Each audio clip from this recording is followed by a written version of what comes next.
ಪ್ರಥಮಾದ್ಯಸ್ಯ ಯತೋನ್ಮಯಾದಿತರತಶ್ಚಾರ್ಥೇಷ್ವಭಿಜ್ಞಸ್ವರಾಟ್ ತೇನೇ ಬ್ರಹ್ಮಹೃದಾಯ ಆದಿಕವಯೇ ಮುಹ್ಯಂತಿ M ಸೂರಯಃ ತೇಜೋ ವಾರಿಮೃದಾಂ ಯಥಾ ವಿನಿಮಯೋ ಯತ್ರ ತ್ರಿಸರ್ಗೋ ಮೃಷಾ ಧಾಮ್ನಾ ಸ್ವೇನ ಸದಾ ನಿರಸ್ತಕುಹಕಂ ಸತ್ಯಂ ಪರಂ ಧೀಮಹಿ.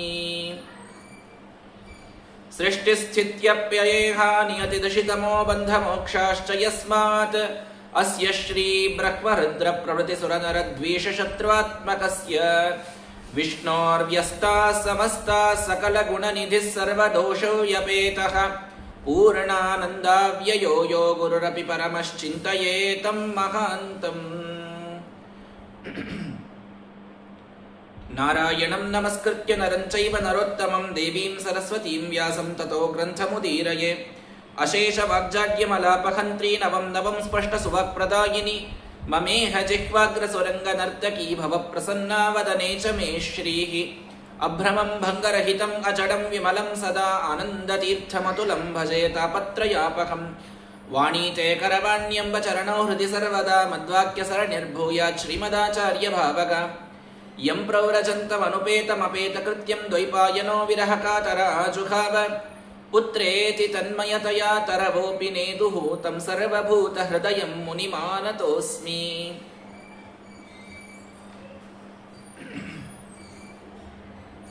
ನಮೋಸ್ತು ತಾತ್ವಿಕಾ ದೇವಾ ವಿಷ್ಣುಭಕ್ತಿಪರಾಯಣಾಃ ಧರ್ಮಮಾರ್ಗೇ ಪ್ರೇರಯಂತು ಭವಂತಃ ಸರ್ವ ಏವ ಹಿ.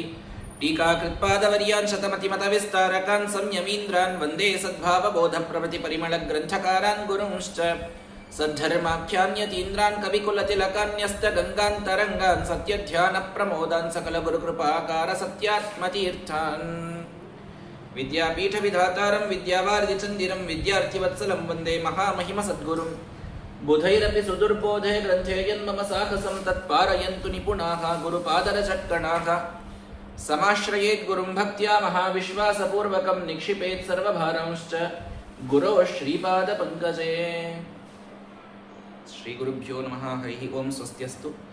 ಅಶೇಷಸ್ತಾಂ ಸನ್ಮಂಗಳಾನಿ ಭವಂತು. ಶ್ಲೋಕೈಕಶ್ರವಣಪಠನಮಾತ್ರೇಣ ವಕ್ತುಶ್ಚ ಶ್ರೋತॄಣಾಂ ನಿಖಿಲ ಕಲಿಕತ ಕಲ್ಮಷಾಪನೋದನಪುಟದಯ ಧರ್ಮಾಧ್ಯಖಿಲ ಪುರುಷಾರ್ಥ ಸಾಧನೀಭೂತೆ ಶ್ರೀಮದ್ಭಾಗವತೆ ಅಷ್ಟಮಸ್ಕಂದೇ ಅದ್ಯ ಕಿಂಚಿತ್ ಪೂರ್ವಕಥಾನುವಾದಃ. ಶ್ರೀಶುಕ ಉವಾಚ. ಮನುರ್ವಿವಸ್ವತಃ ಪುತ್ರ ಶ್ರಾದ್ದದೇವ ಇತಿ ಶ್ರುತಃ ಸಪ್ತಮೋ ವರ್ತಮಾನೋ ಯಸ್ತದಪತ್ಯಾನಿ ಮೇ ಶೃಣು. ಅಷ್ಟಮಸ್ಕಂದ ಮನ್ವಂತರಗಳ ಅನುಕಥೆಗಳನ್ನು ಹೇಳ್ತಾ ಇರುವ ಸಂದರ್ಭದಲ್ಲಿ ಸ್ವಯಂಭುವ ಮನ್ವಂತರದಲ್ಲಿದ್ದಂಥ ಯಜ್ಞನಾಮಕ ಭಗವಂತನ ಸ್ತೋತ್ರವನ್ನು ಸ್ವಯಂಭೂಮನು ತಾನು ಮಾಡಿ, ಅದೇ ಈಶಾವಾಸ್ಯೋಪನಿಷತ್ತು ಅಂತ ಪ್ರಸಿದ್ಧವಾಗಿದೆ. ಅದೇ ರೀತಿಯಲ್ಲಿ ಇನ್ನನೇಕ ಮನ್ವಂತರಗಳು ಬಂದಂತೆ ಭಗವಂತ ವಿಭು, ಸತ್ಯವಾನ್ ಇತ್ಯಾದಿ ಅನೇಕ ರೂಪಗಳನ್ನು ತಾನು ತೆಗೆದುಕೊಂಡಿದ್ದಾನೆ. ರೈವತ ಮನ್ವಂತರ ಬಂದಾಗ ತಾನು ಶ್ರೀಹರಿ ಅನ್ನುವಂಥ ರೂಪವನ್ನು ಪಡೆದುಕೊಂಡ. ಹರಿಮೇಧಸ ಋಷಿಗಳ ಮಗನಾಗಿ ತಾನು ಹುಟ್ಟಿದ. ಆ ಒಂದು ರೂಪದಿಂದ ಭಗವಂತ ತಾನು ಗಜೇಂದ್ರನ ಉದ್ಧಾರವನ್ನು ಅಲ್ಲಿ ಮಾಡಿದ್ದಾನೆ ಅನ್ನುವಂಥ ಕಥೆಯನ್ನು ನಾವು ಕೇಳಿದ್ದೇವೆ. ಅದರ ಹಿಂದಿನ ಮನ್ವಂತರದಲ್ಲಿಯೇ ಗಜೇಂದ್ರನ ಉದ್ಧಾರ ಇದಾಗಿದೆ.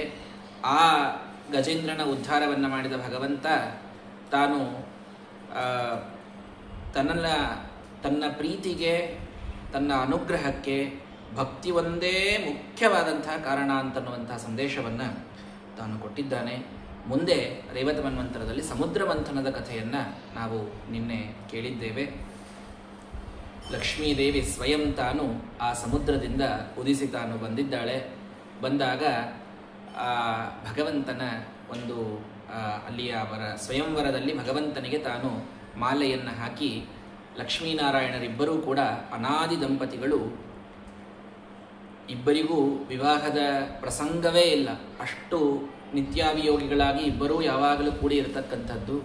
ಆದರೆ ತನ್ನ ಭಕುತರಿಗಾಗಿ ಮದುವೆ ಹವಣಿಸಿಕೊಂಡ ಅಂತ ದೇವರಿಗೆ ಹೇಳ್ತಾರಲ್ಲ, ಆ ರೀತಿಯಲ್ಲಿ ಅನೇಕ ಅವತಾರಗಳಲ್ಲಿ ಲಕ್ಷ್ಮೀದೇವಿಯೂ ತಾನು ಬರ್ತಾಳೆ, ಭಗವಂತನೂ ಬರ್ತಾನೆ. ಈ ಮದುವೆಯ ಒಂದು ಪ್ರಸಂಗ ಏರ್ಪಾಟಾಗ್ತದೆ. ಸೀತಾರಾಮರ ಸ್ವಯಂವರವಾಗಬಹುದು, ರುಕ್ಮಿಣಿ ಕೃಷ್ಣರ ಕಲ್ಯಾಣವಾಗಬಹುದು, ವೆಂಕಟೇಶ ಪದ್ಮಾವತಿಯರ ಕಲ್ಯಾಣವಾಗಬಹುದು. ಎಲ್ಲ ಪ್ರಸಂಗಗಳಲ್ಲೂ ಕೂಡ ಭಗವಂತ ಮಾಡೋದೇ ಯಾಕಿದು ಅಂತಂತಂದರೆ, ವೆಂಕಟೇಶ ಕಲ್ಯಾಣದಲ್ಲಿ ಹೇಳ್ತಾನಲ್ಲ, ಮಾಂಗಲ್ಯ ಅಂತಂತೂ ನಾನೇನ ಜಗಜ್ಜೀವನ ಹೇತುನ ಅಂತ. ಉಳಿದವರೆಲ್ಲರೂ ನಮ್ಮ ಜೀವನಕ್ಕಾಗಿ ಈ ಮಾಂಗಲ್ಯವನ್ನು ಕಟ್ತೀವಿ ಅಂತ ಹೇಳಿದರೆ, ದೇವರು ಪದ್ಮಾವತಿಯ ಕೊರಳಲ್ಲಿ ಕಟ್ಟಬೇಕಾದಾಗ ಜಗಜ್ಜೀವನ ಹೇತುನ ಅಂತಂದಂತೆ ವೆಂಕಟೇಶ. ಭಗವಂತ ತಾನು ತನ್ನ ಕಲ್ಯಾಣದ ಪ್ರಸಂಗಗಳನ್ನು ತೋರಿಸುವಂತಹ ಉದ್ದೇಶ, ತನ್ನ ಕಲ್ಯಾಣವನ್ನು ಸ್ಮರಣ ಮಾಡಿದವರಿಗೆ ವಿಶೇಷವಾದ ಕಲ್ಯಾಣಗಳಾಗಲಿ ಅಂತನ್ನುವಂತಹ ಒಂದು ಧ್ಯೇಯ ಭಗವಂತನಿಗೆ ಇರುತ್ತದೆ. ಆ ಕಾರಣಕ್ಕೆ ಆ ರಮಾ ಮುಕುಂದಂ ಅಂತ ಹೇಳಿದಂತೆ ಭಗವಂತನ ಜೊತೆಗೆ ಲಕ್ಷ್ಮೀದೇವಿಯ ವಿವಾಹ ಇದು ಸಂಪನ್ನಗೊಂಡಿದೆ. ಅಮೃತ ಅದು ಅಲ್ಲಿ ಬಂದಿದೆ. ಸಮುದ್ರ ಮಂಥನವನ್ನು ಮಾಡುವಂತಹ ಸಂದರ್ಭದಲ್ಲಿ ಮೊದಲು ಬಂದದ್ದು ವಿಷ, ಕೊನೆಯಲ್ಲಿ ಅಮೃತ ಬಂತು ಅಂತಂದಂತೆ ಜೀವನದಲ್ಲಿ ಧರ್ಮದ ಮಾರ್ಗದಲ್ಲಿ ನಡೆಯುವವರಿಗೆ ಮೊದಲಿಗೆ ಕಷ್ಟಗಳೇ ಬರುವುದು ಸಹಜ. ಕಷ್ಟಗಳು ಬರ್ತಾವೆ. ಅದನ್ನು ಇಲ್ಲಿ ಯಾರು ಬೇರೆಯವರು ಯಾರಿಲ್ಲೇ ಇಲ್ಲ. ನಮ್ಮ ಜೀವನದ ಎಲ್ಲವನ್ನೂ ನಾವೇ ಪಾನ ಮಾಡೋದಿದೆ. ಅದನ್ನು ಒಬ್ಬರು ಒಂದನ್ನು ರುದ್ರದೇವರು ತಗೊಂಡ್ರು, ಒಂದನ್ನು ಇಂದ್ರ ತಗೊಂಡ, ಮತ್ತೊಂದನ್ನು ಬಲಿ ತಗೊಂಡ ಅಂತ ಅಲ್ಲೆಲ್ಲ ಬಹಳ ಜನ ಇದ್ದರು. ಇಲ್ಲಿ ಯಾರಿಲ್ಲ. ನಿಮ್ಮ ಜೀವನದಲ್ಲಿ ನಡೆಯುವ ಮಥನದ ಅದರಿಂದ ಬಂದ ಎಲ್ಲ ಪ್ರಾಡಕ್ಟ್ಸಿಗೂ ನೀವೇ ಅಲ್ಲಿ ಅಧಿಕಾರಿಗಳು, ಬೇರೆ ಯಾರಿಲ್ಲ ಅಲ್ಲಿ. ಹೀಗಾಗಿ ವಿಷ ಬಂದರೂ ನೀವೇ ಕುಡಿಬೇಕು, ಅಮೃತ ಬಂದರೂ ನೀವೇ ಕುಡಿಬೇಕು. ಅರ್ಥಾತ್ ವಿಷ ಅಂತನ್ನೋದು ದುಃಖಗಳು, ತಾಪತ್ರಯಗಳು, ಕ್ಲೇಶಗಳು, ರೋಗಗಳು ಎಷ್ಟೋ ನಮಗೆ ಪೀಡೆ ಕೊಡಲಿಕ್ಕೆ ಅಂತ ಬರ್ತವೆ. ಅದೆಲ್ಲವನ್ನು ಮೊದಲಿಗೆ ಸಹಿಸಬೇಕಾಗ್ತದೆ. ಅದಾದ ಮೇಲೆ ಕೇಳಿದ್ದನ್ನು ಕೊಡುವಂತಹ ಕಾಮಧೇನು ಅದು ಯಾವುದು ಹೇಳ್ರಿ? ವಿದ್ಯಾ ಅಂತನ್ನೋದು, ಜ್ಞಾನ ಅಂತನ್ನೋದು ಕೇಳಿದ್ದನ್ನು ಕೊಡುವಂತಹ ಕಾಮಧೇನು. ಅದು ವಿಷ ಬಂದಾದ ಮೇಲೆ ಬರ್ತದೆ. ಮೊದಲು ಕಷ್ಟಪಟ್ಟವರಿಗೆ, ತಾಪತ್ರಯಗಳ ಸಹನವನ್ನು ಮಾಡಿದವರಿಗೆ ಅಷ್ಟೇ ವಿದ್ಯಾ ಅಂತನ್ನೋದು ಒಲಿಯಲಿಕ್ಕೆ ಸಾಧ್ಯ ಇದೆ. ಆ ವಿದ್ಯೆ ಅದು ಬರ್ತದೆ. ಬಂದಾದ ಮೇಲೆ ಅನೇಕ ವಸ್ತುಗಳು ಬಂದಂತೆ ಇನ್ನನೇಕ ವಿಚಾರಗಳು ಅಲ್ಲಿ ಬರ್ತಾ ಹೋಗ್ತವೆ. ಆದರೆ ಕೊನೆಯಲ್ಲಿ ಅಮೃತ ಮೋಕ್ಷದ ಪ್ರಾಪ್ತಿಯಾಗಬೇಕು ಅಂದರೆ ಮಧ್ಯದಲ್ಲಿ ಮೊದಲಿಗೆ ಲಕ್ಷ್ಮೀ ತಾನು ಬರಬೇಕು. ಆ ಲಕ್ಷ್ಮಿಯನ್ನು ಭಗವಂತನ ಕಡೆಗೆ ಅರ್ಪಿಸಬೇಕು. ಆವಾಗ ಅಮೃತ ಅಂತನ್ನೋದು ಬರಲಿಕ್ಕೆ ಸಾಧ್ಯ. ಆ ಅರ್ಥದಲ್ಲಿ ಬಂದಂತಹ ಎಲ್ಲ ನಮ್ಮ ಆ ಸಂಪತ್ತನ್ನು ಭಗವಂತನಿಗೆ ನಾವು ಅರ್ಪಿಸ್ತಾ ಹೋದರೆ ಅಮೃತಕ್ಕೆ ನಾವು ಅಧಿಕಾರಿಗಳಾಗ್ತೇವೆ. ದೇವತೆಗಳೆಲ್ಲ ಹೋಗಿ ಲಕ್ಷ್ಮಿಯನ್ನು ಭಗವಂತನಿಗೆ ಅರ್ಪಿಸಿದ್ದರಿಂದ ಅಮೃತಕ್ಕೆ ತಾವು ಅಧಿಕಾರಿಗಳಾಗಿದ್ದಾರೆ. ಅಮೃತ ಅವರಿಗೆ ಸಿಕ್ಕಿದೆ ಅನ್ನುವುದನ್ನು ಭಾಗವತ ಬಹಳ ಚೆಂದಾಗಿ ತಿಳಿಸಿಕೊಡ್ತಾ ಇದೆ. ಹಾಗಾಗಿ ಉಪರ್ಯಧಶ್ಚಾತ್ಮನಿ ನೇತ್ರ ಗೋತ್ರಯೋ ಅಂತ ಹೇಳಿದಂತೆ ಈ ಸಮುದ್ರ ಮಂಥನ ನಡೆಯುವಾಗಲೂ ಕೂಡ, ನಮ್ಮಲ್ಲೇ ನಡೆಯುವಾಗಲೂ ಅದರ ಕೆಳಗೆ, ಒಳಗೆ, ಹೊರಗೆ, ಮೇಲೆ ಎಲ್ಲ ಕಡೆಗೆ ದೇವರೇ ತನ್ನ ಅನುಗ್ರಹದ ದೃಷ್ಟಿಯನ್ನಿಟ್ಟು ಮಾಡಿಸಬೇಕಾಗ್ತದೆ. ನಾವ್ಯಾರೂ ಕೂಡ ಆ ಮಂಥನವನ್ನು ಸ್ವತಂತ್ರವಾಗಿ ಮಾಡಲಿಕ್ಕೆ ಸಮರ್ಥರಲ್ಲ. ಪೂರ್ವ ಪಕ್ಷದ ಕೆಲವು ವಿಚಾರಗಳಿರ್ತವೆ, ಸಿದ್ಧಾಂತದ ಕೆಲವು ವಿಚಾರಗಳಿರ್ತವೆ. ನಮ್ಮ ಮನಸ್ಸೇ ಹತ್ತಿಕ್ಕಿ ಅದು ಒಂದು ರೀತಿಯೊಳಗೆ ಕನ್ಫ್ಯೂಷನ್ ಅಂತ ಕೂತು ಬಿಟ್ಟಿರ್ತೇವೆ.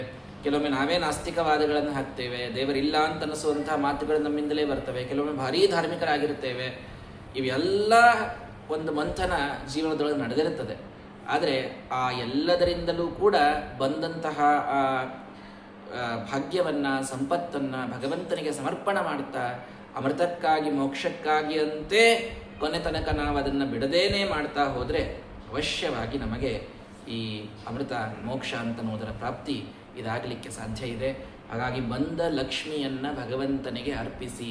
ಮೊದಲನೇದ್ದು ಬಂದಂತಹ ಎಲ್ಲ ಪದಾರ್ಥಗಳನ್ನು ಭೋಗಕ್ಕಾಗಿ ಅಂತ ಇಟ್ಕೊಳ್ತಾ ಹೋಗಿಬಿಟ್ವಿ ಅಂತಾದರೆ ಆ ಕೊನೆಯ ಅಮೃತ ಅಂತನ್ನೋದು ಸಿಗುವುದಿಲ್ಲ.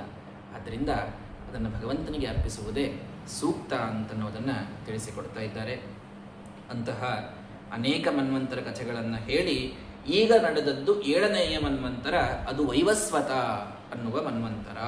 ಅದರ ಒಂದು ಕಥೆಯನ್ನು ಹೇಳ್ತಾ ಇದ್ದಾರೆ. ಇಕ್ಷ್ವಾಕು ನಮಗೆಲ್ಲರಿಗೂ ಗೊತ್ತಿದೆ.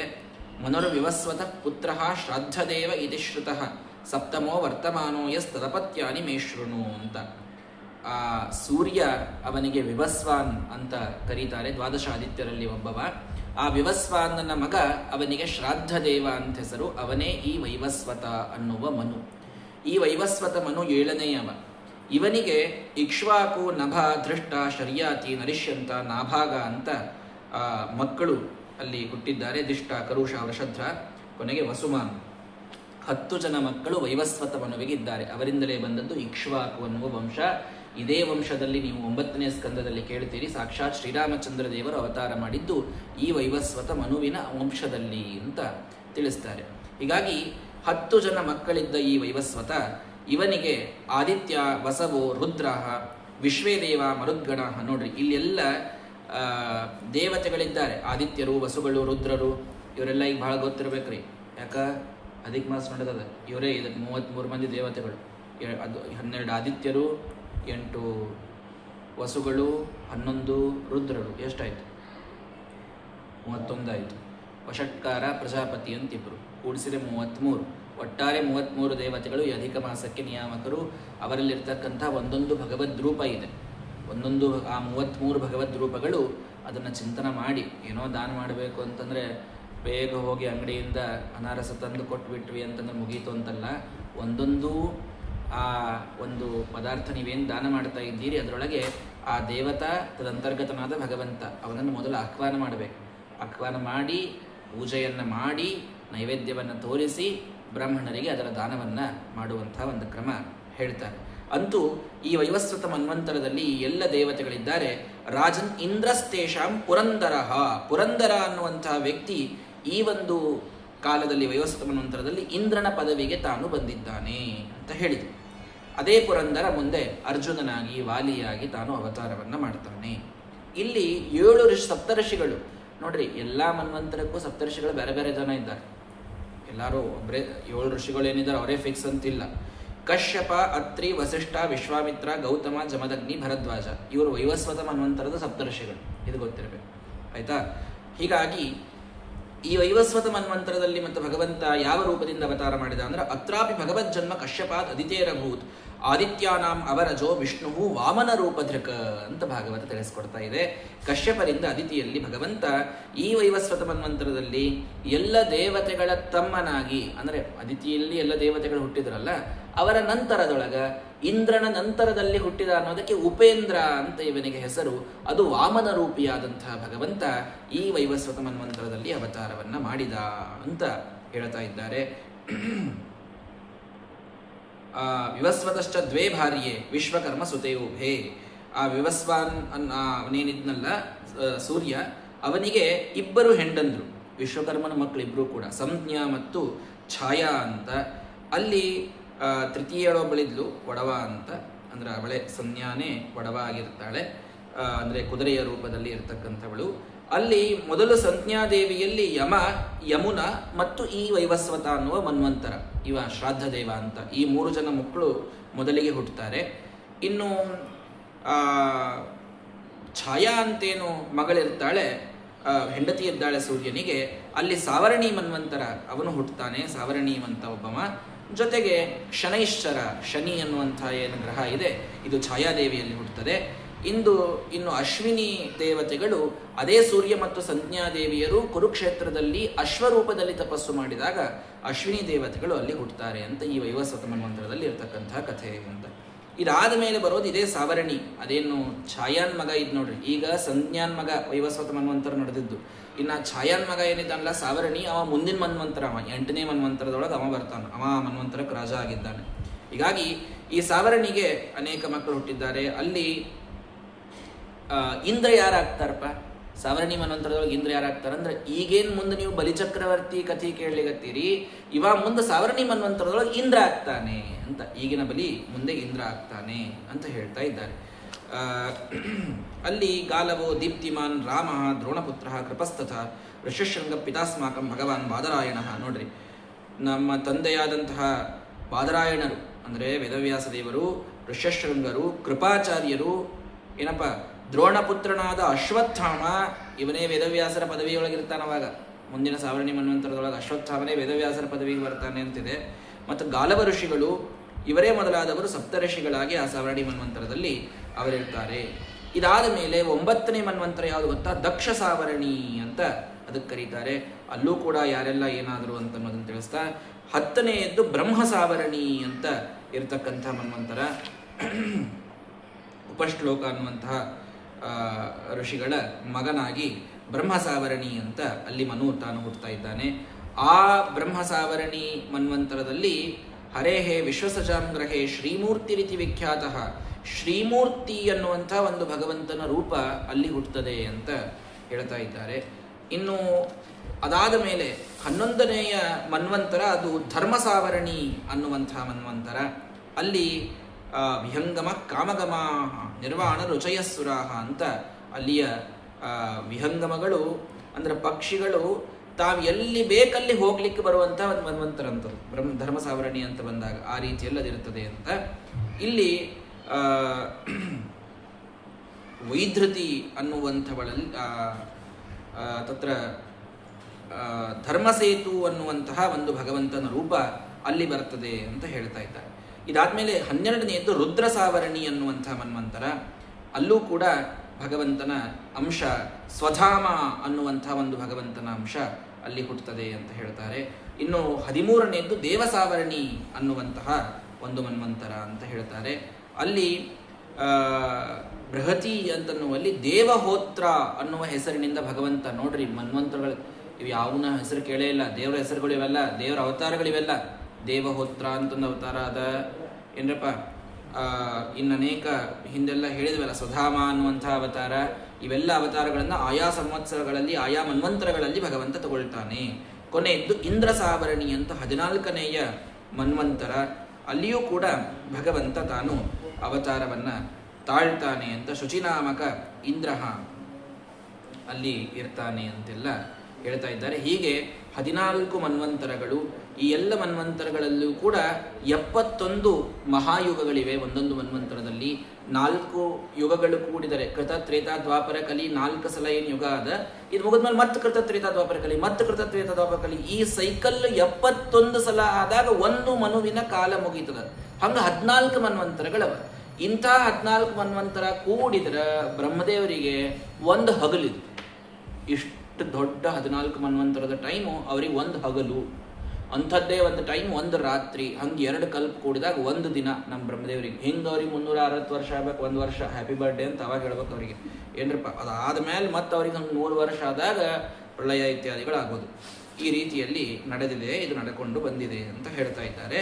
ಮನ್ವಂತರೇಶು ಭಗವನ್ ಯಥಾ ಮನ್ವಾದಯಸ್ತ್ವಿಮೆ ಯಸ್ಮಿನ್ ಕರ್ಮಾಣಿ ಏನ ನಿಯುಕ್ತ ತದ್ವದಸ್ವಮಿ ಅಂತ ರಾಜ ತಾನು ಪ್ರಶ್ನೆಯನ್ನು ಮಾಡಿದಾಗ, ಮನುವಿನ ಕಾಲ ಎಷ್ಟು, ಮನು ಯಾವ ರೀತಿಯಲ್ಲಿ ತಾನು ಕೆಲಸ ಮಾಡಬೇಕು ಅಂತೆಲ್ಲ ಕೇಳ್ತಾನೆ.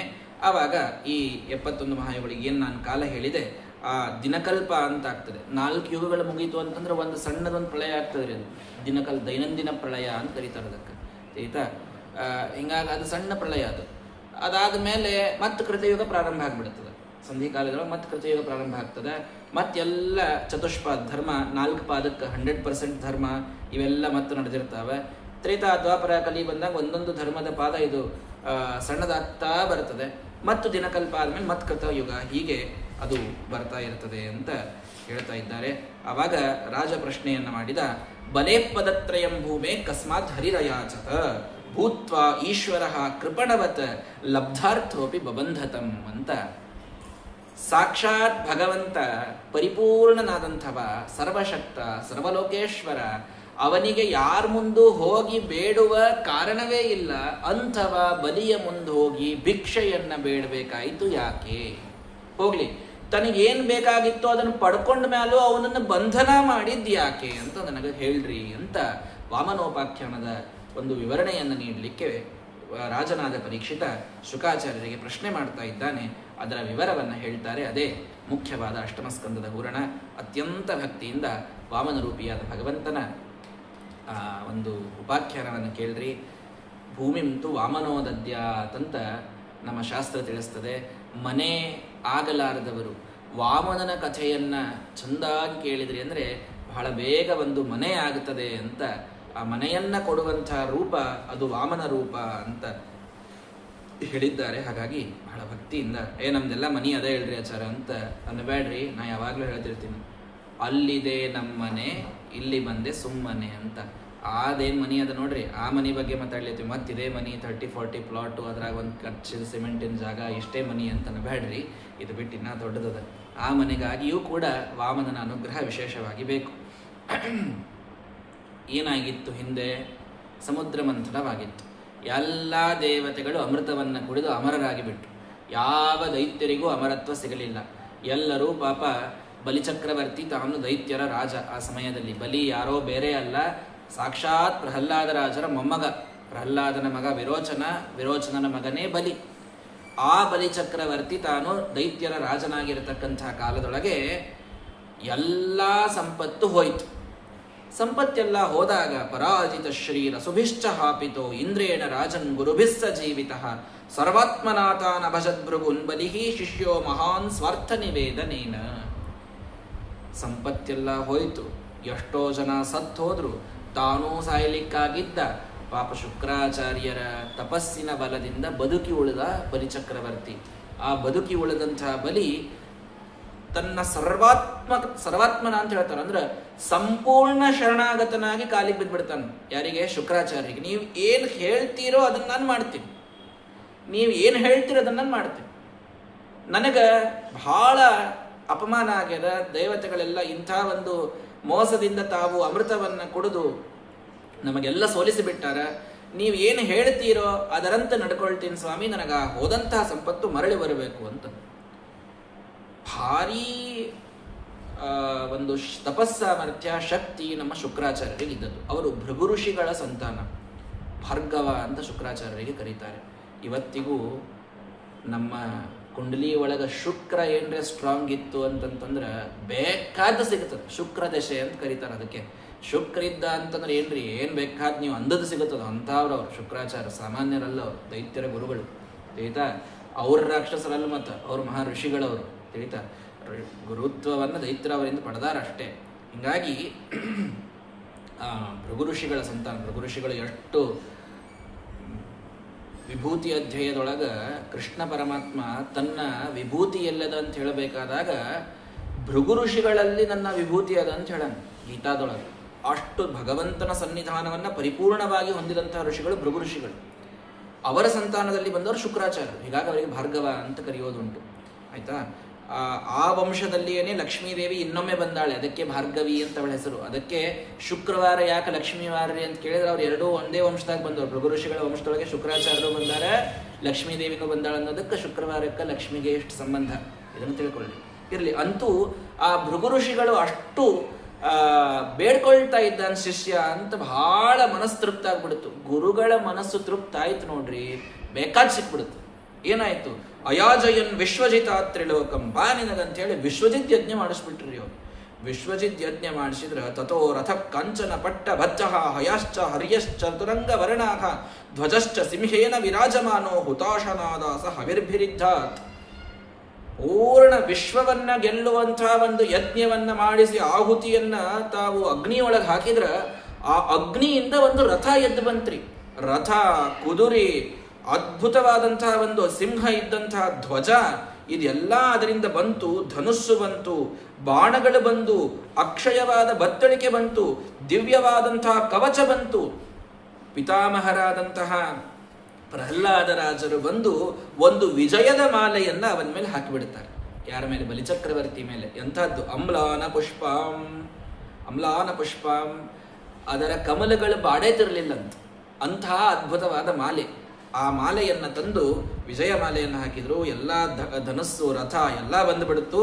ಅಥಾರುಹ್ಯ ರಥಂ ದಿವ್ಯಂ ಭೃಗುದತ್ತಂ ಮಹಾರಥಃ ಸುಸ್ರಗ್ಧರೋತ ಸನ್ನದ್ಧ ಧನ್ವಿ ಖಡ್ಗಿ ಧೃತೇಶು ದಿಹಿ.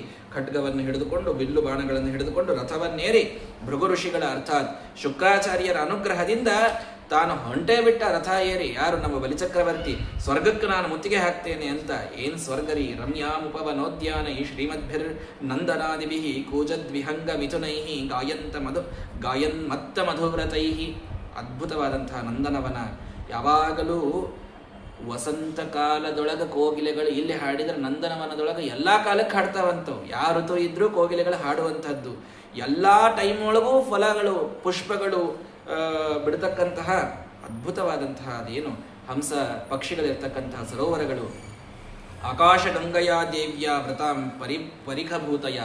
ಆಕಾಶ ಗಂಗಾದೇವಿಯಲ್ಲಿ ಸ್ವರ್ಗದಲ್ಲಿ ತಾನು ಹರಿತಾ ಇದ್ದಾಳಂತೆ. ಅಂತಹ ಸ್ವರ್ಗ ಸ್ತ್ರೀ ಕುಚ ಕುಂಕುಮಾಂಕನಯನೋ ಪಾಂತ ಶ್ರೀಯಾಭ್ಯಂತರೆ ಅಂತ ವಾದಿರಾಜರು ಗಂಗೆಗೆ ಹೇಳ್ತಾ ಇರ್ತಾರೆ. ಆ ರೀತಿಯಲ್ಲಿ ಅದ್ಭುತವಾದಂತಹ ಒಂದು ಸ್ವರ್ಗವನ್ನು ತಾನು ನೋಡಿದ. ಭಾಳ ಚಂದನಸ್ತು, ಇದನ್ನು ಮುತ್ತಿಗೆ ಹಾಕಿ ನಾನು ಪಡಿಬೇಕು ಅಂತ ತಾಂ ದೇವಧಾನೀಂ ಸವರೋಧಿನಿ ಪತಿ ಬಹಿಸ್ಸವಂತಾತ್ ಹೃದಯ ಪ್ರತನ್ಯಯ. ತಾನು ಬಂದದ್ದೇ ಒಂದು ಮೊದಲು ಆ ಅಮರಾವತಿ ಪಟ್ಟಣಕ್ಕೆ ಮುತ್ತಿಗೆ ಹಾಕಿ ಆಚಾರ್ಯ ದತ್ತಂ ಜಲಜಂ ಮಹಾಸ್ವನಂ ದದ್ಮೌ ಪ್ರಯೋಂಜನ್ ಭಯಂ ಇಂದ್ರಯೋಷಿತಾಂ. ಶಚೀದೇವಿ ನಡುಗೋದ್ಲಂತ್ರಿ. ಅಷ್ಟು ಜೋರಾಗಿ ಶುಕ್ರಾಚಾರ್ಯರು ಕೊಟ್ಟಂಥ ಶಂಖದ ಧ್ವನಿಯನ್ನು ಮಾಡಿದರೆ ಇಂದ್ರದೇವರಿಗೆ ಗೊತ್ತಾತು, ಇದೇನೋ ಬಲಿಚಕ್ರವರ್ತಿ ಯಾಕೋ ಬ್ಯಾರೆ ಕಾಣಿಸ್ಲಿಗತ್ತಾನ. ಮೊನ್ನೆ ಹೊಡಿಸ್ಕೊಂಡ್ರಿ ನನ್ನ ಕಡೆಗೆ ಅಂದ್ರೂ ಇಲ್ಲಿ ಮತ್ತೆ ಬಂದಾನಂತಂದ್ರೆ ಇದೇನೋ ಬ್ಯಾರೆ ಅದ. ಭಗವನ್ ಉದ್ಯಮೋ ಭೂಯಾನ್ ಬಲೆಯನ್ನ ಪೂರ್ವವೈರಿನಃ. ಭಾರಿ ಶಾಣೆ ಇದ್ರು ಇಂದ್ರದೇವರು. ಅವರು ಇವ ಎದರಿಂದ ಇಷ್ಟೆಲ್ಲ ಮೆರೆದು ಬರ್ಲಿಕ್ಕತ್ತಾನ ಗೊತ್ತಿತ್ತು ಅವರಿಗೆ. ಗುರುಗಳ ಬಲ ಹೌದಿಲ್ಲೋ, ಅದೇ ಗುರುಬಲ ನಾನು ಪಡಿತೀನಿ. ಗುರುಬಲ ಅಂತ ನಮ್ಮ ರಾಶಿ ಒಳಗೆ ಬಂದಾಗೆ ಭಾರಿ ಇರ್ತದೆ. ಸಾಕ್ಷಾತ್ ಗುರು ಯಾರು ಬೃಹಸ್ಪತ್ಯಾಚಾರ, ಅವ್ರದೇ ಬಲ ಅಲ್ಲಿ ಇಂದ್ರ ಡೈರೆಕ್ಟ್ ಅದ. ಕುಂಡ್ಲಿ ಒಳಗೆ ಕೂತಂತಹ ಗುರುಬಲ ಅಲ್ಲ, ಗುರುಗಳಾದ ಬೃಹಸ್ಪತ್ಯಾಚಾರ್ಯರದೇ ಬಲ ಇತ್ತವನಿಗೆ. ಹಿಂಗಾಗಿ ಅಲ್ಲಿ ಹೋಗಿದ್ದಾನೆ, ಗುರುಗಳ ಪಾದಕ್ಕೆ ತಾನೂ ಬಿದ್ದಿದ್ದಾನೆ. ಸ್ವಾಮಿ ಬ್ರೂಹಿ ಕಾರಣಮೇತಸ್ಯ ದುರ್ಧರ್ಷತ್ವಸ್ಯ ಮದ್ರಿಪೋಹೋ. ನಮ್ಮ ಎಕ್ಸ್ ಎನಿಮಿ ಬಂದಾನಂತ ಹೇಳ್ತಾನೆ, ನಮ್ಮ ಪೂರ್ವ ವೈರಿನಃ ಅಂತ. ಹಳೆಯ ಕಾಲದಾಗ ನಾವೆಲ್ಲ ಸೋಲ್ಸಿದ್ವಿ ಅವನಿಗೆ, ಮತ್ತೆ ಬಂದಾನಿಲ್ಲೇ. ಏನ್ ದುರ್ಧರ್ಷ ಆಗ್ಯಾನ, ಅವ್ನು ನೋಡ್ಲಿಕ್ಕಾಗವಲ್ತು ನನಗೆ. ದ್ವಿತೀಯ ಇವ ಭಾಸ್ಕರ ಅಂತ ಹೇಳ್ತದ ಭಾಗವತ. ಎರಡನೇ ಸೂರ್ಯ ಬಂದಂಗೆ ಬಂದಾನ. ಅವನನ್ನು ನೋಡಿದರೆ ಯಾಕೋ ನನಗೆ ಇದು ಎಲ್ಲಿದು ಕಾಂತಿ ಅಂತ ತಿಳಿತಾ ಇಲ್ಲ ಸ್ವಾಮಿ, ಇದೇನು ಅಂತ ಹೇಳ್ರಿ. ಜಾನಾಮಿ ಮಘವನ್ ಶತ್ರುವರು ಉನ್ನತೇರಸ್ಯ ಕಾರಣಂ. ಅವರಂದ್ರು, ನಿಮ್ಮ ಆ ವೈರಿ ಇಷ್ಟು ಉನ್ನತ ಆಗ್ಲಿಕ್ಕೆ ಒಂದೇ ಕಾರಣದಪ್ಪ. ಶಿಷ್ಯಾಯ ಉಪಭೃತಂ ತೇಜಃ ಗುರುಭಿಹಿ ಬ್ರಹ್ಮವಾದಿಭಿಹಿ. ಬೃಹಸ್ಪತ್ಯಾಚಾರ್ಯ ನೋಡಿ ತಿಳ್ಕೊಂಡ್ಬಿಟ್ರ ಕಾಂತಿಯನ್ನು ನೋಡಿ.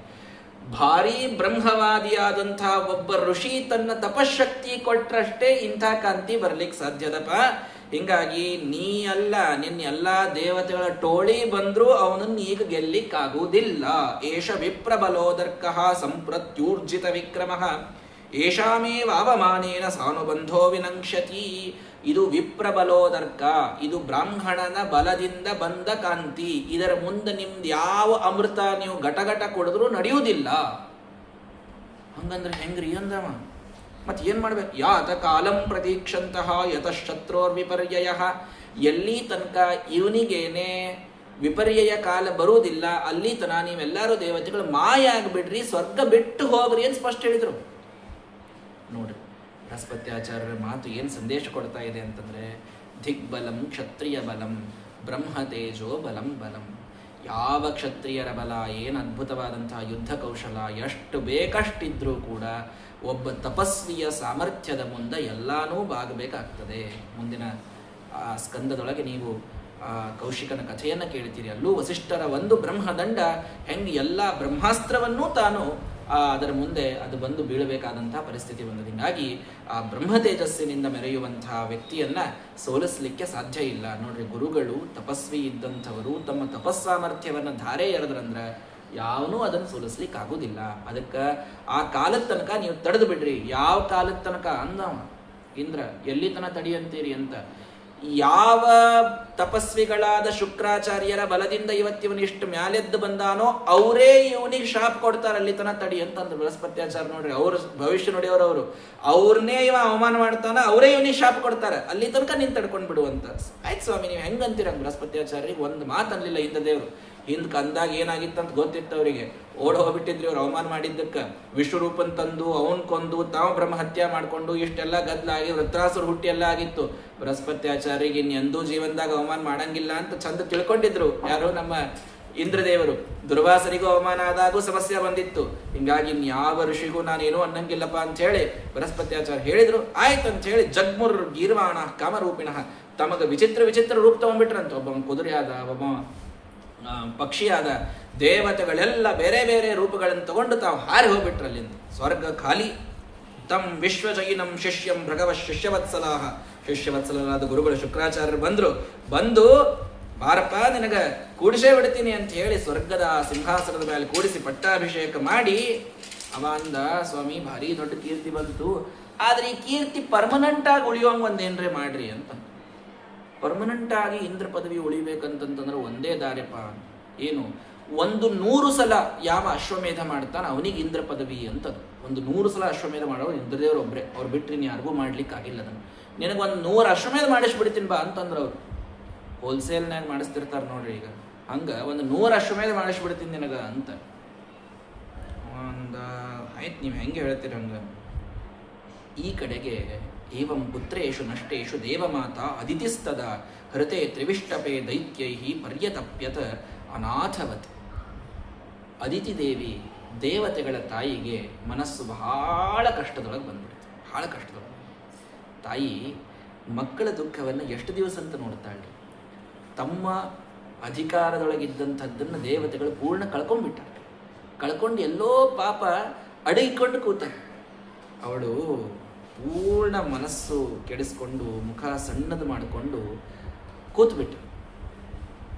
ಏನು ಅದ್ಭುತವಾದಂತಹ ಈ ಒಂದು ಸಂವಾದವನ್ನು ಕೇಳ್ರಿ. ಅದಿತಿ ಮತ್ತು ಕಶ್ಯಪರಲ್ಲಿ ಗಂಡ ಹೆಂಡತಿಯರಲ್ಲಿ ನಡೆದ ಸಂವಾದ.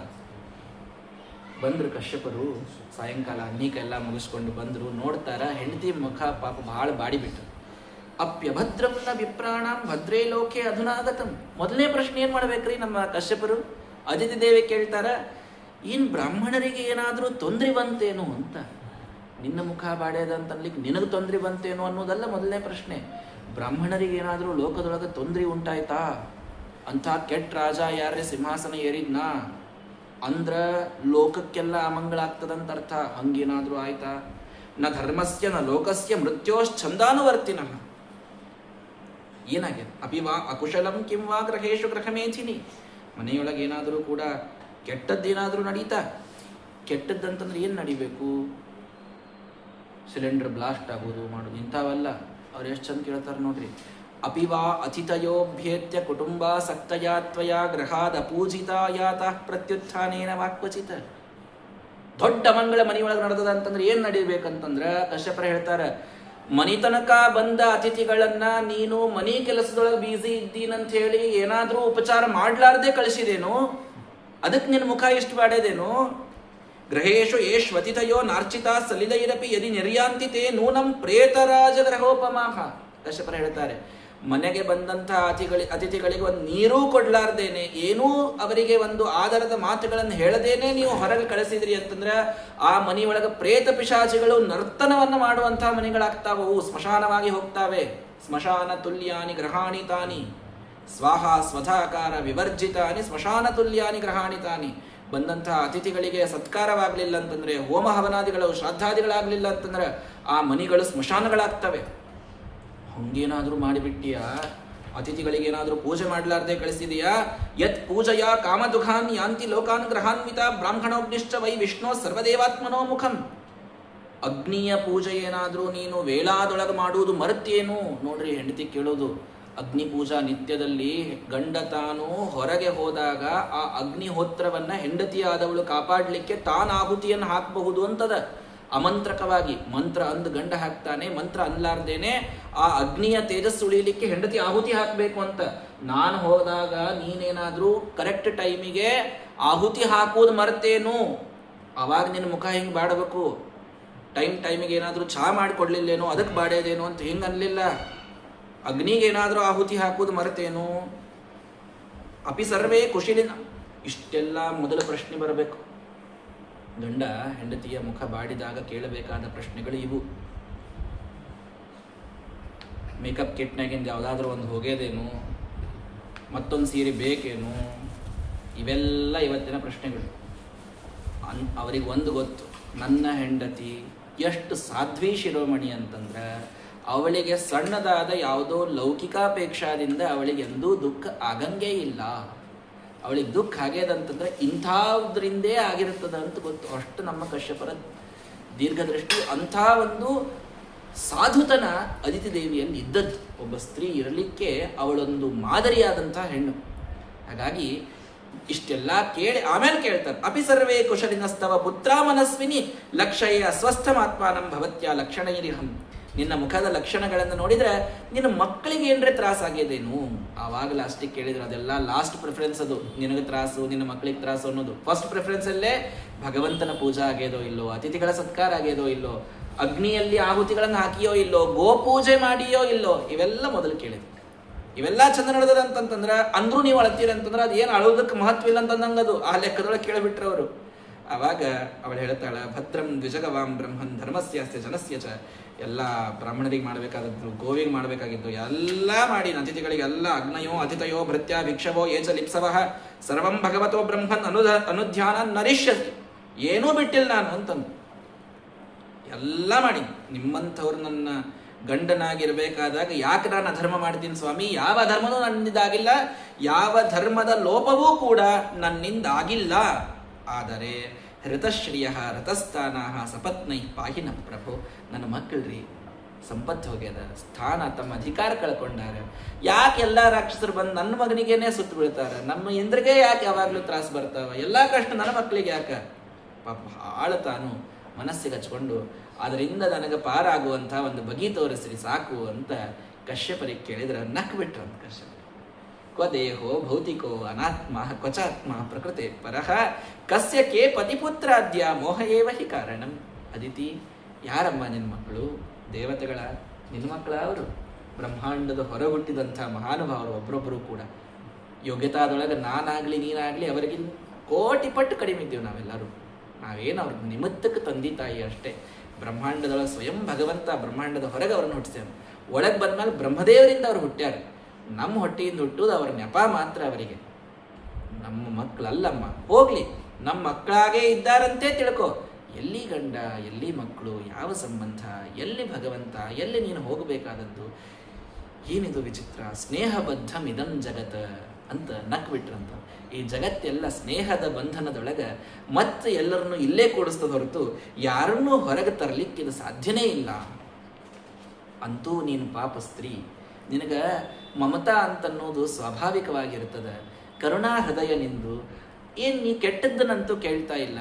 ಅಧಿಕಾರ ದೇವತೆಗಳಿಗೆ ಮರಳಿ ಬಂತು ಅಂತಂತಂದ್ರೆ ರಾಜ್ಯ ಕುಶಲವಾಗಿರ್ತದ, ಲೋಕಕ್ಕೆ ಮಂಗಳ ಆಗ್ತದ. ರಾಕ್ಷಸರು ಸ್ವರ್ಗದ ಪದವಿ ಒಳಗಿದ್ದಂತಂದ್ರೆ ಆವಾಗ ಸತ್ತವ್ರೆಲ್ಲಾರ್ದು ಗತಿ ಏನ್ರಿ? ಪುಣ್ಯ ಮಾಡಿ ಒಂದು ಸ್ವರ್ಗಕ್ಕೆ ಹೋಗಿ ಅಲ್ಲಿ ರಾಕ್ಷಸರ ಕಡೆಯಿಂದ ಹೊಡ್ಸ್ಕೊಂಡ್ ಬಂದ್ರೆ ಇದೆಂತ ನ್ಯಾಯ ರೀ? ಚಲೋ ನಾವೆಲ್ಲ ಪುಣ್ಯ ಮಾಡಿದ್ವಿ, ಉಪಯೋಗ ಬೀಳಲಿಲ್ಲ ಅಂತ ಹೇಳಿದ್ರೆ ಮತ್ತು ಮಾಡೋದೇನು? ಹಿಂಗಾಗಿ ನೀ ಕೇಳಲಿಕ್ಕತ್ತ ಉದ್ದೇಶ ಸರಿ ಅದ ಅಂತನ್ನೋದಕ್ಕೆ ನಿನಗೆ ಬೇಕಾದ್ರೆ ನಾನು ಪರಿಹಾರ ಹೇಳ್ತೀನಿ. ಆದ್ರೆ ಆ ಪರಿಹಾರದಿಂದ ಮತ್ತೆ ನಾವು ಲೌಕಿಕದೊಳಗೇನೆ ಇರೋ ಹಂಗಾಗೋದು ಬೇಡ.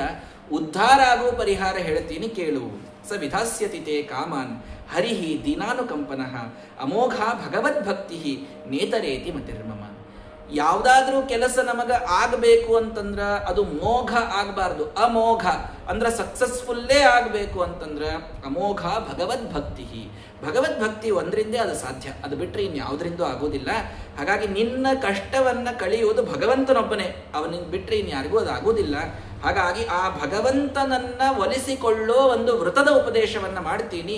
ಅದನ್ನು ಮಾಡಿ ನೀನು ನಿನ್ನ ಮಕ್ಕಳಿಗೆ ಆ ಹೋದಂತಹ ಸಂಪತ್ತನ್ನು ತಂದು ಕೊಡುವುದು ಅಲ್ಲದೇನೆ ನೀನದರಿಂದ ಉದ್ಧಾರ ಆಗ್ತೀಯ. ಆ ತಪಸ್ಸು ಕೇವಲ ಇದೊಂದಕ್ಕಂತಲ್ಲ, ನಿನ್ನ ಉದ್ಧಾರಕ್ಕಾಗಿ ನಾನು ಈ ಒಂದು ತಪಸ್ಸಿನ ಉಪದೇಶವನ್ನು ಮಾಡ್ತೀನಿ. ಈ ವ್ರತ ನನಗೆ ಸಾಕ್ಷಾತ್ ಬ್ರಹ್ಮದೇವರು ಹೇಳಿದ್ದು, ಅದನ್ನು ನಿನಗೆ ಹೇಳುತ್ತೇನೆ ಕೇಳು ಅಂತ. ಯದಾಹತೆ ಪ್ರವಕ್ಷ್ಯಾಮಿ ವ್ರತಂ ಕೇಶವತೋಷಣಂ. ಸಾಕ್ಷಾತ್ ಭಗವಂತನ ಪ್ರೀತಿಯನ್ನೇ ಉಂಟು ಮಾಡುವಂತಹ ಶ್ರೇಷ್ಠವಾದಂತಹ ವ್ರತ. ಫಾಲ್ಗುಣದ ಶುಕ್ಲ ಪಕ್ಷದಲ್ಲಿ 12 ದಿನಗಳ ಮಾಡಬೇಕಾದಂಥ ಪಯೋವ್ರತದ ಬಗ್ಗೆ ನಮಗೆ ಕಶ್ಯಪರು ಅಲ್ಲಿ ಹೇಳ್ತಾ ಇದ್ದಾರೆ. ಅರ್ಚಯೇದ ಅರವಿಂದಾಕ್ಷಂ ಭಕ್ತ್ಯ ಪರಮಯಾನ್ವಿತಃ. ಮಹಾಭಕ್ತಿಯಿಂದ ಭಗವಂತನನ್ನು ಪೂಜಿಸಬೇಕು. 14ನೇ ಚತುರ್ದಶಿ ಬಂದಾಗ ಮಣ್ಣಿನಿಂದ ಮೃಣ್ಮಯ ಸ್ನಾನವನ್ನ ಮಾಡಬೇಕಂತೆ. ಮಾಡಿ ಆ ಮುಳ್ಳುಹಂದಿಯ ಏನಿರ್ತಾವ, ಮುಳ್ಳೇನಿರ್ತಾವ ನೋಡ್ರಿ, ಅದರಿಂದ ಮಾಡಿದ ಹಣಿಗೆಯಿಂದ ಹಿಕ್ಕೋಬೇಕಂತವತ್ತು. ಬಹಳ ವಿಸ್ತಾರವಾಗಿ ಹೇಳ್ತಾರೆ, ಅದೆಲ್ಲ ಮಾಡ್ಲಿಕ್ಕೆ ಆಗ್ಲಿಕ್ಕಿಲ್ಲ. ಅಂತೂ ಮಾಡಿದವರಿದ್ದಾರ, ಮತ್ತು ಮಾಡೇ ಇಲ್ಲ ಅಂತ ಹೇಳಬೇಡ್ರಿ.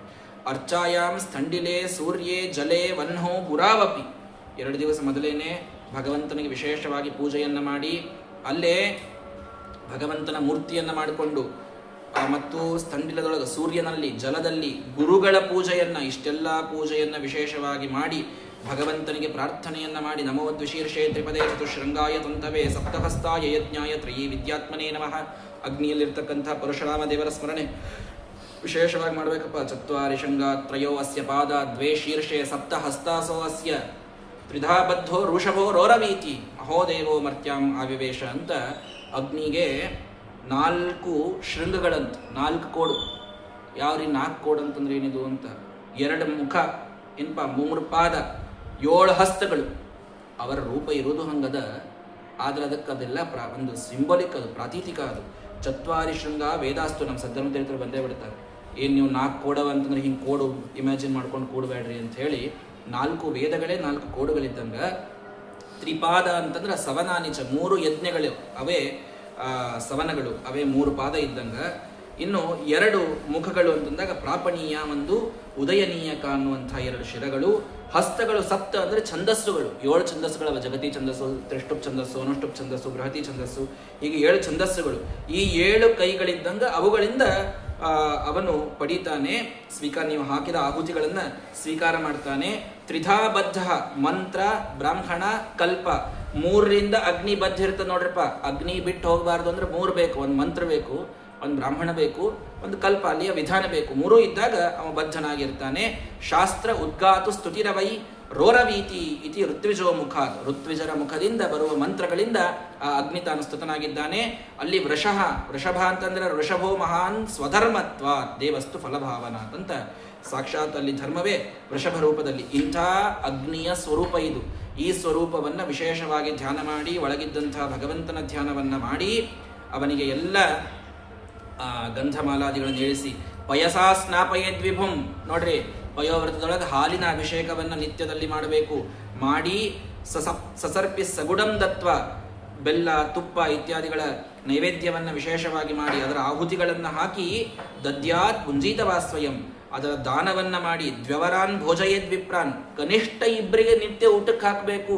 ಪಯೋವ್ರತ ನಡೆದಾಗ ಕನಿಷ್ಠ 2 ಊಟಕ್ಕೆ ಹಾಕಿ ಪಾಯಸೇನ, ವಿಶೇಷವಾಗಿ ಹಾಲಿನಿಂದ ಪಾಯಸವನ್ನು ಮಾಡಬೇಕು.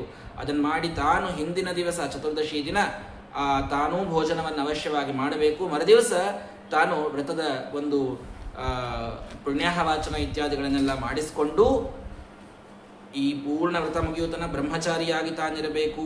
ಪ್ರಾತಶ್ಚರ್ಯತೋಕ್ತೇನ ವಿಧಿನಾ ಸಮಾಹಿತ ಹರೇರಾಧಾ ಆರಾಧನಂ ಹೋಮಂ ಅರ್ಹಣಂ ದ್ವಿಜತರ್ಪಣಂ. ನೋಡ್ರಿ, ಇಷ್ಟೆಲ್ಲ ಮಾಡ್ಬೇಕ್ರಿ.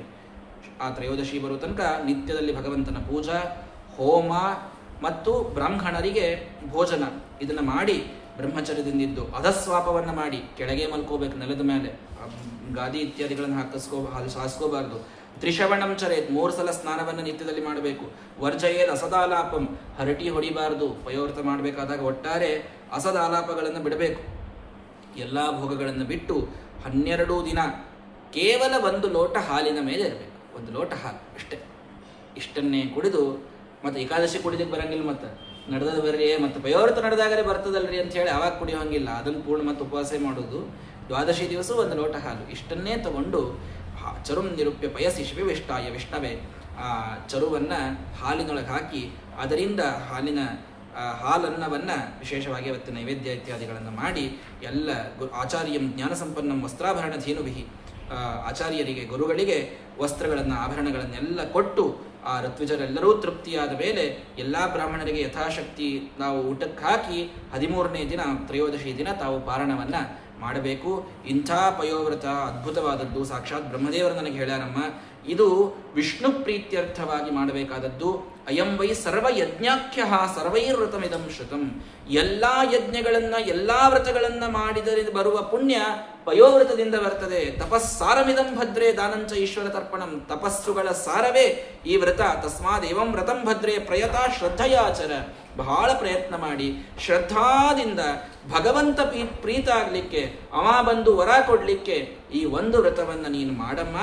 ಅದನ್ನು ಮಾಡಿದಿ ಅಂತಂತಂದ್ರೆ ಭಗವಂತ ಬಂದು ನಿನ್ನ ಮಕ್ಕಳು ಕಳೆದುಕೊಂಡ ರಾಜ್ಯವನ್ನು ನಿನಗೆ ಮರಳಿ ಕೊಡ್ತಾನೆ ಅಂತ ದೇವಮಾತೆಗೆ ತಾವು ಕಶ್ಯಪರು ಹೇಳಿದರೆ, ಆ ವ್ರತವನ್ನು ಅತಂದ್ರಿತ 12 ದಿವಸ ಸ್ವಲ್ಪವೂ ಬಿಡಲಾರ್ದೇನೆ. ನೋಡ್ರಿ, ವ್ರತ ಮಾಡಲಿಕ್ಕೆ ದಿತಿದೇವಿನೂ ಹೋಗಿದ್ಲು. ಪುಂಸವನ ವ್ರತ ಮಾಡ್ಲಿಕ್ಕೆ ಹೋಗಿದ್ಲಕ್ಕೆ. ಆಕಿನ ಗರ್ಭವನ್ನು 49 ಭಾಗ ಮಾಡಿ ಮರುದೇವತೆಗಳು ಹುಟ್ಟುಬಿಟ್ರು. ಆಕಿಂದು ಸಿದ್ಧ ಆಗ್ಲಿಲ್ಲ ವ್ರತ. ಅದೇ ಇಲ್ಲಿ ಅದಿತಿ ದೇವಿ ತಾನು ವ್ರತವನ್ನು ಮಾಡಿದ್ಲು. 12 ದಿವಸ. ಆಕೆ 1 ವರ್ಷ ಮಾಡ್ಲಿಕ್ಕೆ ಹೊಂಟಿದ್ಲು. ಆ ವ್ರತ ಸಿದ್ಧ ಆಗ್ಲಿಲ್ಲ. ಆಕೆ 12 ದಿವಸ ಮಾಡಿದ ಸಾಕ್ಷಾತ್ ಭಗವಂತ ಬಂದ. ಹೆಂಗ್ರಿ ಇದು ವಿಚಿತ್ರ! ಉದ್ದೇಶ ಏನು? ಅದರಿಂದ ಭಗವಂತ ಫಲ ಕೊಡ್ತಾನೆ. ಅವಳ ಉದ್ದೇಶ ದೇವತೆಗಳನ್ನ ಕೊಲ್ಲುವಂಥ, ಇಂದ್ರನನ್ನ ಕೊಲ್ಲುವಂಥ ಮಗ ಹುಟ್ಲಿ ಅಂತ ದಿತಿದೇವಿ ತಾನು ವ್ರತ ಮಾಡ್ಲಿಕ್ಕತ್ತಿದ್ಲು. ಅದಕ್ಕೆ ಸಿದ್ಧಿಯನ್ನು ದೇವರು ಕೊಡ್ಲಿಲ್ಲ.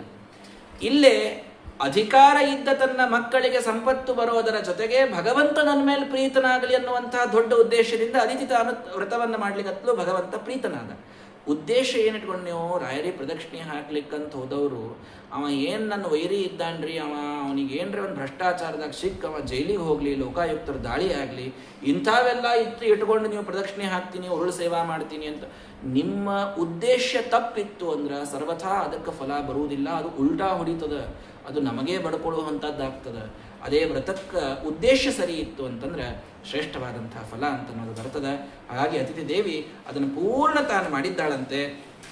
ಮಾಡಿ ಅವಳು ಆ ತಪಸ್ ಮಾಡ್ಕೋತ ದ್ವಾದಶಿ ದಿವಸ ತಾನು ಅದೇ ವ್ರತದಲ್ಲಿ ತಾನು ಇರಬೇಕಾದಾಗ ತಮ್ಮ ನೇತ್ರಗೋಚರಂ ವೀಕ್ಷ ಸಾಕ್ಷಾತ್ ಭಗವಂತ ಬಂದುಬಿಟ್ನಂತೆ. ಎದುರಿಗೆ ಬಂದು ಪ್ರತ್ಯಕ್ಷನಾಗಿ ನಿಂತಾನೆ. ಯಜ್ಞೇಶ ಯಜ್ಞ ಪುರುಷಾಚ್ಯುತ ತೀರ್ಥಪಾದ ತೀರ್ಥಶ್ರವ ಶ್ರವಣ ಮಂಗಲ ನಾಮಧೇಯ ಆಪನ್ನ ಲೋಕ ವ್ರಜಿನೋಪಶಮೋದಯಾದ್ಯ ಶನ್ನಕೃದೀಶ ಭಗವನ್ನವಸನ್ನನಾಥ. ಹೇ ಯಜ್ಞೇಶ, ಯಜ್ಞ ಪುರುಷ, ಅಚ್ಯುತ, ತೀರ್ಥಪಾದ ಅಂತ ಇಲ್ಲೇ ಅಂದ್ಬಿಟ್ಲಕ್ಕಿ. ಪಾದದಲ್ಲಿ ತೀರ್ಥವನ್ನ ಹರಿಸಿದವನೇ ಅಂದ್ರೆ ಮುಂದಿನ ವಾಮನ ರೂಪಿಯಾಗಿ ಭಗವಂತ ಬಂದು ಗಂಗಾ ಹರಸಾಮಿದ್ದಾನ. ಈಕೆ ಮೊದಲೇ ಅಂದ್ಬಿಟ್ಲು ತೀರ್ಥಶ್ರವ ಶ್ರವಣ ಮಂಗಲ ನಾಮಧೇಯ. ಭಗವಂತ ಶನ್ನಕೃದೀಶ, ನಮಗ ಮಂಗಳವನ್ನು ಉಂಟು ಮಾಡಲಿಕ್ಕೆ ನೀನು ಬಾರಪ್ಪ, ನಮಗೂ ಮಂಗಳವನ್ನು ಉಂಟು ಮಾಡು ಅಂತ ಪ್ರಾರ್ಥನೆಯನ್ನು ಮಾಡ್ತಾ ಇದ್ದಾಳೆ. ದೇವ ಮಾತರ್ ಭವತ್ಯಾಮೆ ವಿಜ್ಞಾತಂ ಚಿರಕಾಂಕ್ಷಿತಂ. ಎಷ್ಟು ದಿನದಿಂದ ಈ ವ್ರತವನ್ನು ಎಷ್ಟು ಅದ್ಭುತವಾಗಿ ಮಾಡಿದೆಯಮ್ಮ, ನಿನ್ನ ಆ ಮನಸ್ಸಿನ ಇಚ್ಛ ನನಗೆ ತಿಳಿದದ. ನಾನು ಎಲ್ಲ ನಿನ್ನ ಮಕ್ಕಳಿಗೆ ಸಿಗಬೇಕಾದಂತಹ ಸಂಪತ್ತನ್ನು ಕೊಡುವುದಲ್ದೇನೆ ಏನೂ ಯುದ್ಧ ಆಡ್ಲಾರ್ದೆ ಸರಳವಾಗಿ ಈ ಕೆಲಸ ಮುಗಿಸ್ಬಿಡ್ತೀನಿ, ತಲೆನೇ ಕೆಡಿಸ್ಕೊಳ್ಬೇಡ. ಯಾವಾಗ ಮಾಡ್ತೀಯ ದೇವರೇ ಅಂದ್ಲಕ್ಕಿ. ಪ್ರಾಯೋಧುನಾಥೇ ಸುರಯೂಥನಾಥ ಅವಾರಣೀಯ ಇತಿ ದೇವಿ ಮೇ ಮತಿಹಿ. ಅಮ್ಮ, ಕಾಲ ಪಕ್ವಾಗಿಲ್ಲ. ನಮ್ಮ ದೇವರು ಕಾಲಕ್ಕೆ ಮೀರಿ ಏನೂ ಮಾಡಂಗಿಲ್ಲ. ಕಾಲಸ್ತಾವತ್ ಪ್ರತೀಕ್ಷತ. ನಾವು ಇಟ್ಕೊಂಡೇ ಕೂತ್ಬಿಟ್ಟ. ನಮಗೆ ನಿಮ್ಮ ಟೈಮ್ ಬರಬೇಕ್ರಿ, ಅವಾಗ ಮಾಡವ. ನಿಮ್ಮ ಕರ್ಮ, ನಿಮ್ಮ ಯೋಗ್ಯತಾ, ನೀವು ಮಾಡಿದಂತಹ ಪುಣ್ಯ, ಮಾಡಿದಂತಹ ಗುರುಸೇವಾ ಎಲ್ಲ ಫಲಿಸ್ಲಿಕ್ಕೆ ಚಂದಾದ ಒಂದು ಟೈಮ್ ಇಟ್ಟ. ನಾವು ಆ ಕಾಲಕ್ಕೆ ಬಂದಾಗ ಮಾಡ್ತಾನೆ, ಅಲ್ಲಿ ತನಕ ಮಾಡುವುದಿಲ್ಲ. ಹೀಗಾಗಿ ಆಗ್ತದ, ಆಗಂಗಿಲ್ಲ ಅಂತ ಅನ್ನೋದಿಲ್ಲ. ನವಿಕ್ರಮಸ್ತತ್ರ ಸುಖಂ ದದಾತಿ. ಯಾವಾಗ ಕಾಲ ಅನುಕೂಲ ಇಲ್ಲೋ ಆವಾಗ ಪ್ರಯತ್ನ ಮಾಡಿದ್ರಿ ಅಂತಂತಂದ್ರೆ ಅದೇನಾಗ್ತದೆ ಅಂದ್ರೆ ವಿಕ್ರಮ, ಅರ್ಥಾತ್ ನೀವು ಮಾಡಿದಂತಹ ಏನು ದೊಡ್ಡ ಸಾಹಸ ಇರ್ತದ ಅದು ಸುಖ ಕೊಡುವುದಿಲ್ಲ, ಅದು ವೇಸ್ಟ್ ಆಗಿ ಹೋಗ್ತದೆ. ಈಗ ಏನಾಗ್ಯದಂದ್ರ ಅನುಕೂಲ ಈಶ್ವರ ವಿಪ್ರಗುಪ್ತ. ಅವ ಬ್ರಾಹ್ಮಣನ ಋಷಿ ತನ್ನ ಗುರುವಾದ ಶುಕ್ರಾಚಾರ್ಯರ ಬಲದಿಂದ ಮೆರಿಲಿಗತ್ತಾನ. ಈಗ ಅವನನ್ನು ತಡುವುದು ಸರಿ ಅಲ್ಲ. ಸರಿಯಾದ ಸಮಯಕ್ಕೆ ನಾನು ಬಂದು ಪ್ರಾದುರ್ಭಾವ ಆಗಿ ನಿನ್ನ ಮಗನಾಗಿ ನಾನು ಹುಟ್ಟಿ ನಿಮ್ಮ ನನ್ನ ಅಣ್ಣಂದರಿಗೆ ದೇವತೆಗಳಿಗೆ ಈ ರಾಜ್ಯವನ್ನು ಮರಳಿ ದೊರಕಿಸಿ ಕೊಡ್ತೀನಮ್ಮ. ಒಂದು ವಿಶ್ವಾಸ ಇಡು. ಏನು? ಮಮಾರ್ಚನಂ ನಾರ್ಹತಿ ಗಂತು ಮನ್ಯಥ ಶ್ರದ್ಧಾನುರೂಪಂ ಫಲಹೇತುಕತ್ವಾತ್. ನನ್ನ ಅರ್ಚನ ಎಂದಿಗೂ ಕೂಡ ವ್ಯರ್ಥವಾಗುವುದಿಲ್ಲ. ನೀನು ಮಾಡಿದ ಶ್ರದ್ಧಾ, ನೀನು ಮಾಡಿದಂತಹ ಭಕ್ತಿಯನ್ನು ನೋಡಿ ನಾನು ನನ್ನ ಪೂಜೆಗೆ ಫಲವನ್ನು ಕೊಟ್ಟೇ ಕೊಡ್ತೀನಿ. ನ ದೇವತೋಷಣಂ ವ್ರಥ. ಎಂದೆಂದಿಗೂ ದೇವತೆಗಳಿಗೆ ನಾವು ಮಾಡಿದ, ಭಗವಂತನಿಗೆ ಮಾಡಿದಂತಹ ಒಂದು ಕರ್ಮ ಅದು ವ್ರಥ, ವ್ಯರ್ಥ ಅಂತಾಗುವುದಿಲ್ಲ. ಇದು ಭಗವಂತನ ವಿಶಿಷ್ಟವಾದಂತಹ ಒಂದು ಆಶ್ವಾಸನ ನಮಗೆ ಕೊಡ್ತಾ ಇರೋದು ಭಗವಂತ. ಅನನ್ಯಾಶ್ಚಿಂತಯಂತೋ ಮಾಂ ಯೇ ಜನಾಃ ಪರ್ಯುಪಾಸತೆ ತೇಷಾಂ ನಿತ್ಯಾಭಿಯುಕ್ತಾನಾಂ ಯೋಗಕ್ಷೇಮಂ ವಹಾಮ್ಯಹಂ. ಅಷ್ಟು ಅನನ್ಯವಾಗಿ ನನ್ನನ್ನು ಚಿಂತನೆ ಮಾಡಿ, ನನ್ನಗಾಗಿ ವ್ರತಗಳನ್ನು ಮಾಡಿ, ನನ್ನ ಪೂಜೆಯನ್ನು ಮಾಡಿ, ನನ್ನಲ್ಲಿ ಭಕ್ತಿಯನ್ನು ತೋರಿಸಿದಂತಹ ನನ್ನ ಭಕ್ತರಿಗೆ ಅವರ ಯೋಗಕ್ಷೇಮವನ್ನು ನೋಡಿಕೊಳ್ಳಲಿಕ್ಕೆ ನಾನು ನಿಲ್ತೇನೆ. ನಮೇ ಭಕ್ತ ಪ್ರಣಶ್ಯತಿ. ನನ್ನ ಭಕ್ತರಿಗೆ ಎಂದಿಗೂ ನಾಶ ಇಲ್ಲ. ಅವರು ಮಾಡಿದಂತಹ ಒಂದೊಂದು ಕರ್ಮಕ್ಕೂ ಫಲ ಕೊಡೋದಕ್ಕೆ ನಾನಿರ್ತೇನೆ ಅಂತ ಭಗವಂತ ಆ ಅದಿತಿ ದೇವಿಗೆ ತಾನು ಹೇಳ್ತಾನೆ. ಸ್ವಾಂಶೇನ ಪುತ್ರತ್ವ ಉಪೇತ್ಯತೆ ಸುತಾನ್ ಪಾತಾಸ್ಮಿ. ನಾನೇ ಮಗನಾಗಿ ಬಂದು ನನ್ನ ಅಣ್ಣಂದಿರ ಉದ್ಧಾರವನ್ನು ನಾನು ಮಾಡ್ತೇನೆ ಅಂತ ಕೇಳಿದ್ದಾನೆ. ಹೇಳಿದಾಗ ಅವಳು ಆಗಲಿ ಅಂತ ಸ್ವಾಮಿಗೆ ನಮಸ್ಕಾರ ಮಾಡಿ ನಿಂತಾಳೆ. ಸ್ವಲ್ಪ ದಿವಸಗಳಾದ ಮೇಲೆ ಕಶ್ಯಪರಿಂದ ತಾನು ಗರ್ಭಧಾರಣೆಯನ್ನ ಮಾಡಿದ್ದಾಳೆ. ಮಹಾನುಭಾವಳು ಗರ್ಭಧಾರಣವನ್ನು ಮಾಡೋದು ಅದು ಕೇವಲ ನಟನೆಗಾಗಿ. ಬ್ರಹ್ಮದೇವರು ಬಂದೇ ಬಿಡ್ತಾರೆ. ಜಯೋರುಗಾಯ ಭಗವನ್ನು ರುಕ್ರಮ ನಮೋಸ್ತುತೆ, ನಮೋ ಬ್ರಹ್ಮಣ್ಯ ದೇವಾಯ ತ್ರಿಗುಣಾಯ ನಮೋಸ್ತುತೆ. ನೋಡ್ರಿ, ಅದಿತಿಯಲ್ಲಿ ಗರ್ಭವನ್ನ ಇಟ್ಟಿದ್ನಂತ ಭಗವಂತ. ಆದ್ರೆ ಆ ಗರ್ಭದೊಳಗಿದ್ದ ಜೀವನೇ ಬೇರೆ ಬೆಳೆದದ್ದು. ಲಾಸ್ಟಿಗೆ ತಾನು ಹುಟ್ಟಬೇಕಾದಾಗ ಯಾವ ಗರ್ಭವಾಸದ ದುಃಖ ಇಲ್ಲ, ಅಥವಾ ಗರ್ಭದಲ್ಲಿ ತಾನು ಇದ್ರೂ ಕೂಡ ಗರ್ಭವಾಸದ ಯಾವ ದುಃಖವೂ ತಾನು ಇಲ್ಲದೇನೆ. ಅರ್ಥ ಮಾಡಿಕೊಳ್ಳ್ರಿ, ಶ್ರೀಮದಾಚಾರ್ಯ ಅರ್ಥಾತ್ ವಾಯುದೇವರಿಗಾಗಲಿ, ಭಗವಂತನಿಗಾಗಲಿ, ಲಕ್ಷ್ಮೀದೇವಿಗಾಗಲಿ ಗರ್ಭವಾಸದ ದುಃಖ ಸರ್ವಥಾ ಇಲ್ಲ. ಪರಶುಕ್ಲತ್ರಯರವರು, ಅವರಿಗೆ ಮೂರೂ ಜನರಿಗೆ ಎಲ್ಲ ಕಾಲಕ್ಕೂ ಜ್ಞಾನ, ಆನಂದ ಅನ್ನೋದು ಪರಿಪೂರ್ಣವಾಗಿಯೇ ಇರುತ್ತದೆ. ಬ್ರಹ್ಮದೇವರಿಗೂ ಆ ಗರ್ಭವಾಸದ ದೋಷ, ವಾಯುದೇವರಿಗೂ ಸರ್ವಥಾ ಇಲ್ಲ. ಶ್ರೀಮದಾಚಾರ್ಯರಾಗಿ ವೇದವತಿಯ ಗರ್ಭದಿಂದ ಹುಟ್ಟಬೇಕಾದಾಗ ಅಲ್ಲಿ ಮೊದಲು ಬ್ಯಾರೆ ಜೀವ ಇಟ್ಟಿರ್ತಾರಂತೆ. ಬ್ಯಾರೆ ಜೀವ ಇಟ್ಟು ಕೊನೆಯ ದಿವಸ ಅವ ರಾಜ ಒಬ್ಬ ವೈರಿಯನ್ನು ಸೋಲಿಸ್ದವ, ಅವ ರಾಜ್ಯದೊಳಗೆ ತಾನು ಪ್ರವೇಶ ಮಾಡಬೇಕಾದಾಗ ಹೆಂಗ ನಿಷ್ಕಾಸಯನ್ ಪರಮಸೌ ಭಗವಾನ್ ವಿವೇಶ, ಅವನನ್ನು ಹೊರಗೆ ಹಾಕಿ ತಾನು ಒಳಗೆ ಬರ್ಬೇಕು ನೋಡ್ರಿ. ಹಂಗ ಸಂಪೂರ್ಣ ಲಕ್ಷಣಚನಂ ನವರಾಜಮಾನ ದ್ವಾರಾಂತರಂ ಪರಮ ಸುಂದರ ಮಂದಿರಂತತ ರಾಜೇವ ಸತ್ಪುರವರಂ ಭುವರಾಧಿರಾಜೋ ನಿಷ್ಕಾಸಯನ್ ಪರಮಸೌ ಭಗವಾನ್ ವಿವೇಶ ಅಂತ ಸುಮಧ್ವ ವಿಷಯ ಹೇಳ್ತದೆ. ರಾಜೇವ, ಒಬ್ಬ ರಾಜ ತಾನು ಬಂದು ಒಳಗೆ ಹೊಕ್ಕು ಶತ್ರುವನ್ನ ಹೊರಗೆ ಹಾಕಿ ತಾನು ಅಲ್ಲಿ ರಾಜ್ಯ ಆಳುವಂತೆ ಆ 9ನೇ ತಿಂಗಳು ಬರಬೇಕಾದಾಗ ಆ ಗರ್ಭದೊಳಗಿದ್ದ ಜೀವವನ್ನು ಹೊರಗೆ ತೆಗೆದು ತಾನು ಆ ಗರ್ಭದಿಂದ ಬಂದು ಆ ರಾಜ್ಯವನ್ನು ಭಗವಂತ ಆಳಿದ, ವಾಯುದೇವರು ಆಳಿದ್ರು ಅಂತ ಈ ರೀತಿಯಲ್ಲಿ ಗರ್ಭವಾಸ ಅವರಿಗೆ ಇರ್ತದೆ ಹೊರತು ಸರ್ವಥಾ ಗರ್ಭದೊಳಗಿದ್ದು ಪೀಡೆಯನ್ನು ಅನುಭವಿಸಿ ಇಂಥದ್ದು ಆಗೋದಿಲ್ಲ. ಹಾಗಾಗಿ ಬ್ರಹ್ಮದೇವರು ಮೊದಲೇ ಬಂದು ನಮಸ್ಕಾರ ಮಾಡಿ, ತ್ವಮಾದಿರಂತೋ ಭುವನಸ್ಯ ಮಧ್ಯಮ ಅನಂತ ಶಕ್ತಿಂ ಪುರುಷಂ ಯಮಾಹುವು, ನೀನು ಅನಾದ್ಯನಂತ, ನೀನೇನು ಇವಳು ಗರ್ಭದಾಗ ಹುಟ್ಟುವುದು, ನಿನ್ನ ಗರ್ಭದಿಂದ ನಾ ಹುಟ್ಟಿದವ, ನನಗೆ ಹಿರಣ್ಯ ಗರ್ಭ ಅಂತ ಕರೀತಾರೆ ಮಂದಿ, ಎಲ್ಲಾರನ್ನೂ ನಾ ಹುಟ್ಟಿಸ್ತೀನಿ, ನಾ ನಿನ್ನ ಗರ್ಭದಿಂದ ಹುಟ್ಟೀನಿ, ನೀ ಏನು ಇವಳ ಗರ್ಭದೊಳಗೆ ಹುಟ್ಟುವುದು, ಎಲ್ಲ ನಿನ್ನ ನಾಟಕ ಅಂತ ಹೇಳಿ ಅವ್ರು ನಮಸ್ಕಾರ ಮಾಡಿ ಅಲ್ಲಿ ಹೋಗ್ಯಾರ.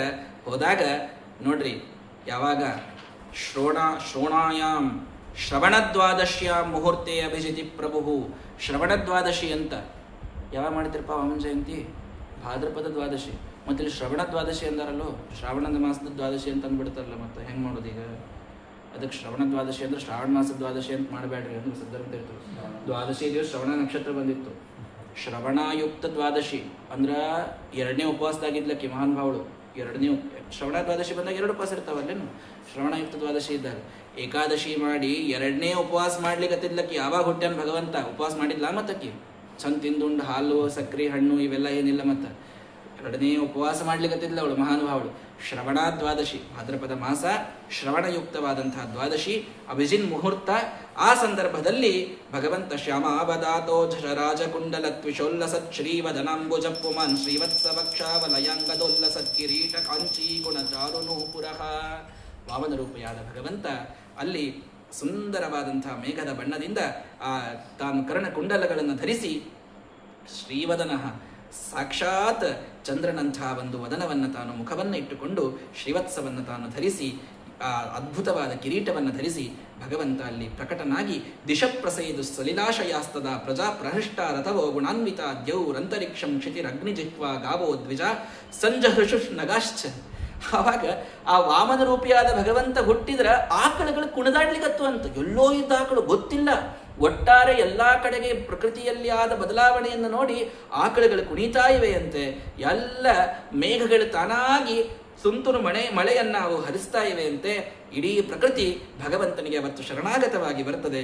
ವಿಜಯ ನಾಮ ಸ್ವಪ್ರೋಕ್ತ. ನೋಡ್ರಿ, ಅಷ್ಟಮಿ ಆ ದ್ವಾದಶಿ ದಿವಸ ಆ ಮಧ್ಯಾಹ್ನದ ಕಾಲದೊಳಗೆ ಭಗವಂತ ಹುಟ್ಟಿದ್ದಕ್ಕೆ ವಿಜಯ ಅಂತ, ಆ ಮುಹೂರ್ತಕ್ಕೆ ವಿಜಯ ಅಂತ ಹೆಸರು ಬಂತಂತವಾಗ ಶಂಖ ದುಂದುಬಿಗಳೆಲ್ಲ ದೇವತೆಗಳು ಅಲ್ಲಿ ಬಾರಿಸ್ತಾ ಇದ್ದಾರೆ. ಅಪ್ಸರಸರು ನರ್ತನವನ್ನ ಮಾಡ್ತಾ ಇದ್ದಾರೆ, ಗಂಧರ್ವರು ಹಾಡ್ತಾ ಇದ್ದಾರೆ. ದೃಷ್ಟ್ವಾ ದಿತಿಸ್ತಂ ನಿಜಗರ್ಭ ಸಂಭವಂ ಪರಂಪು ಮಾಂಸಂ ಮುದಮಾಪ ವಿಸ್ಮಿತ. ತಾಯಿಗೆ ಇಂಥ ಮಗು ಯಾವುದು ಸಾಕ್ಷಾತ್ ಎಲ್ಲ ದೇವತೆಗಳನ್ನ ಜಗತ್ತನ್ನ ಹೊತ್ತ ಲೋಕನಾಥ ಅಂತನಿದ್ದಾನೋ ಅವನು ನನ್ನ ಗರ್ಭವನ್ನು ನಿಮಿತ್ತ ಮಾಡಿಕೊಂಡು ಇವತ್ತು ಹುಟ್ಟ್ಯಾನ ಅಂತನ್ನುವುದು ಅವಳಿಗೆ ಅದು ತಡ್ಕೊಳ್ಳಿಕ್ಕಾಗಲಿಲ್ಲ. ಗ್ರಹೀತ ದೇಹಂ ನಿಜ ಯೋಗಮಾಯೆಯ ಪ್ರಜಾಪತಿಶ್ಚಾಹ ಜಯೇತಿ ವಿಸ್ಮಿತ. ಪ್ರಜಾಪತಿಗಳು ಬಂದು ಜಯ ಜಯ ಅಂತ ಅವನಿಗೆ ಜಯಕಾರವನ್ನು ಹಾಕ್ತಾ ಇದ್ದಾರೆ. ಅವಳು ನೋಡಿ ಕಣ್ತುಂಬ ತಾನು ಕಣ್ಣೀರನ್ನು ಹರಿಸ್ತಾ ಇದ್ದಾಳೆ. ನಿಜ ಯೋಗ ಮಾಯೆಯ ಗ್ರಹೀತ ದೇಹಂ, ತನ್ನ ಯೋಗ ಮಾಯಾದಿಂದ ತಾನು ದೇಹವನ್ನು ಧರಿಸಿ ಭಗವಂತ ಯದ್ಯದ್ವಪುರ್ಭಾತಿ ವಿಭೂಷಣಾಯುಜೈಹಿ ಅವ್ಯಕ್ತವದ್ವ್ಯಕ್ತಮಧಾರಯದ್ಧರಿಹಿ ಬಭೂವ ತೇನೈವ ಸ ವಾಮನೋ ವಟುಹು ಸಂಪಶ್ಯತೋ ದಿವ್ಯ ಗತಿರ್ ಯಥಾ ನಟಃ. ಒಬ್ಬ ನಟ ತಾನೇ ಒಬ್ಬ ರಾಜ ಆಗು ಬರ್ತಾನ, ತಾನೇ ಭಿಕ್ಷುಕನ ವೇಷದಾಗೂ ಬರ್ತಾನ, ತಾನೇ ಬೇಕಾದ್ದು ತಾನು ಆ ನಾಟಕದೊಳಗೆ ತನ್ನ ರೂಪ ತಾನು ಚೇಂಜ್ ಮಾಡು. ಹಂಗ ಭಗವಂತ ತಾನು ಶಂಖಚಕ್ರ ಗದಾಧಾರಿಯಾಗಿ ಹುಟ್ಟಿದಂಥವ ಒಂದೇ ಕ್ಷಣದೊಳಗೆ 8 ವಯಸ್ಸಿನ 8 ವರ್ಷದ ಒಂದು ಹುಡುಗನಾಗಿ ವಟುರೂಪದೊಳಗೆ ಭಗವಂತ ತಾನು ಬಂದುಬಿಟ್ನಂತ. ಬಂದಾಗ ಭಾರಿ ಖುಷಿಯಾದ ಕಶ್ಯಪರಿಗೆ. ಸಾಕ್ಷಾತ್ ಭಗವಂತ ಹುಟ್ಟ್ಯಾನ, ಕರೆಕ್ಟ್ 8 ವರ್ಷದವಾಗ್ಯಾನ. ದೇವರೇ ಮುಂಜಿ ಮಾಡ್ಲೇನು ಅಂತ ಕೇಳಿದ್ರು ಅವ್ರು. ಅದೇ ಮಾಡೋ ಮರೆ, ಅದಕ್ಕೆ ಬಂದೀನಿ. ತಸ್ಯೋಪನೀಯಮಾನಸ್ಯ ಸಾವಿತ್ರೀಂ ಸವಿತಾ ಬ್ರವೀತ. ಮುಂಜಾತ್ರಿ ಹುಟ್ಟಿದ ದಿವಸ ಮುಂಜಿ ಮಾಡ್ಕೊಂಡವ್ರು ಯಾರು ಹೇಳ್ರಿ ನೋಡು. ದ್ವಾದಶಿ ತ್ರಯೋದಶಿ ಮಾಡ್ಯಾರ ಅಂತ ಹೇಳಿರಿ, ಮರುದಿವಸ ದ್ವಾದಶಿ ಯಾಕೆ ಮಾಡೋದು? ಅಂತೂ ಹುಟ್ಟಿದ ದಿವಸ ಮುಂಜವೆ ಆಗ್ಬಿಡ್ತು. ಮುಂಜವೆ ಅಂದ್ರೆ ಹೆಂಗ? ಎಲ್ಲಾರು ಬಂದು ಬರಬೇಕು, ಆಹೇರಿ ಕೊಡ್ಬೇಕು ಅವನಿಗೆ.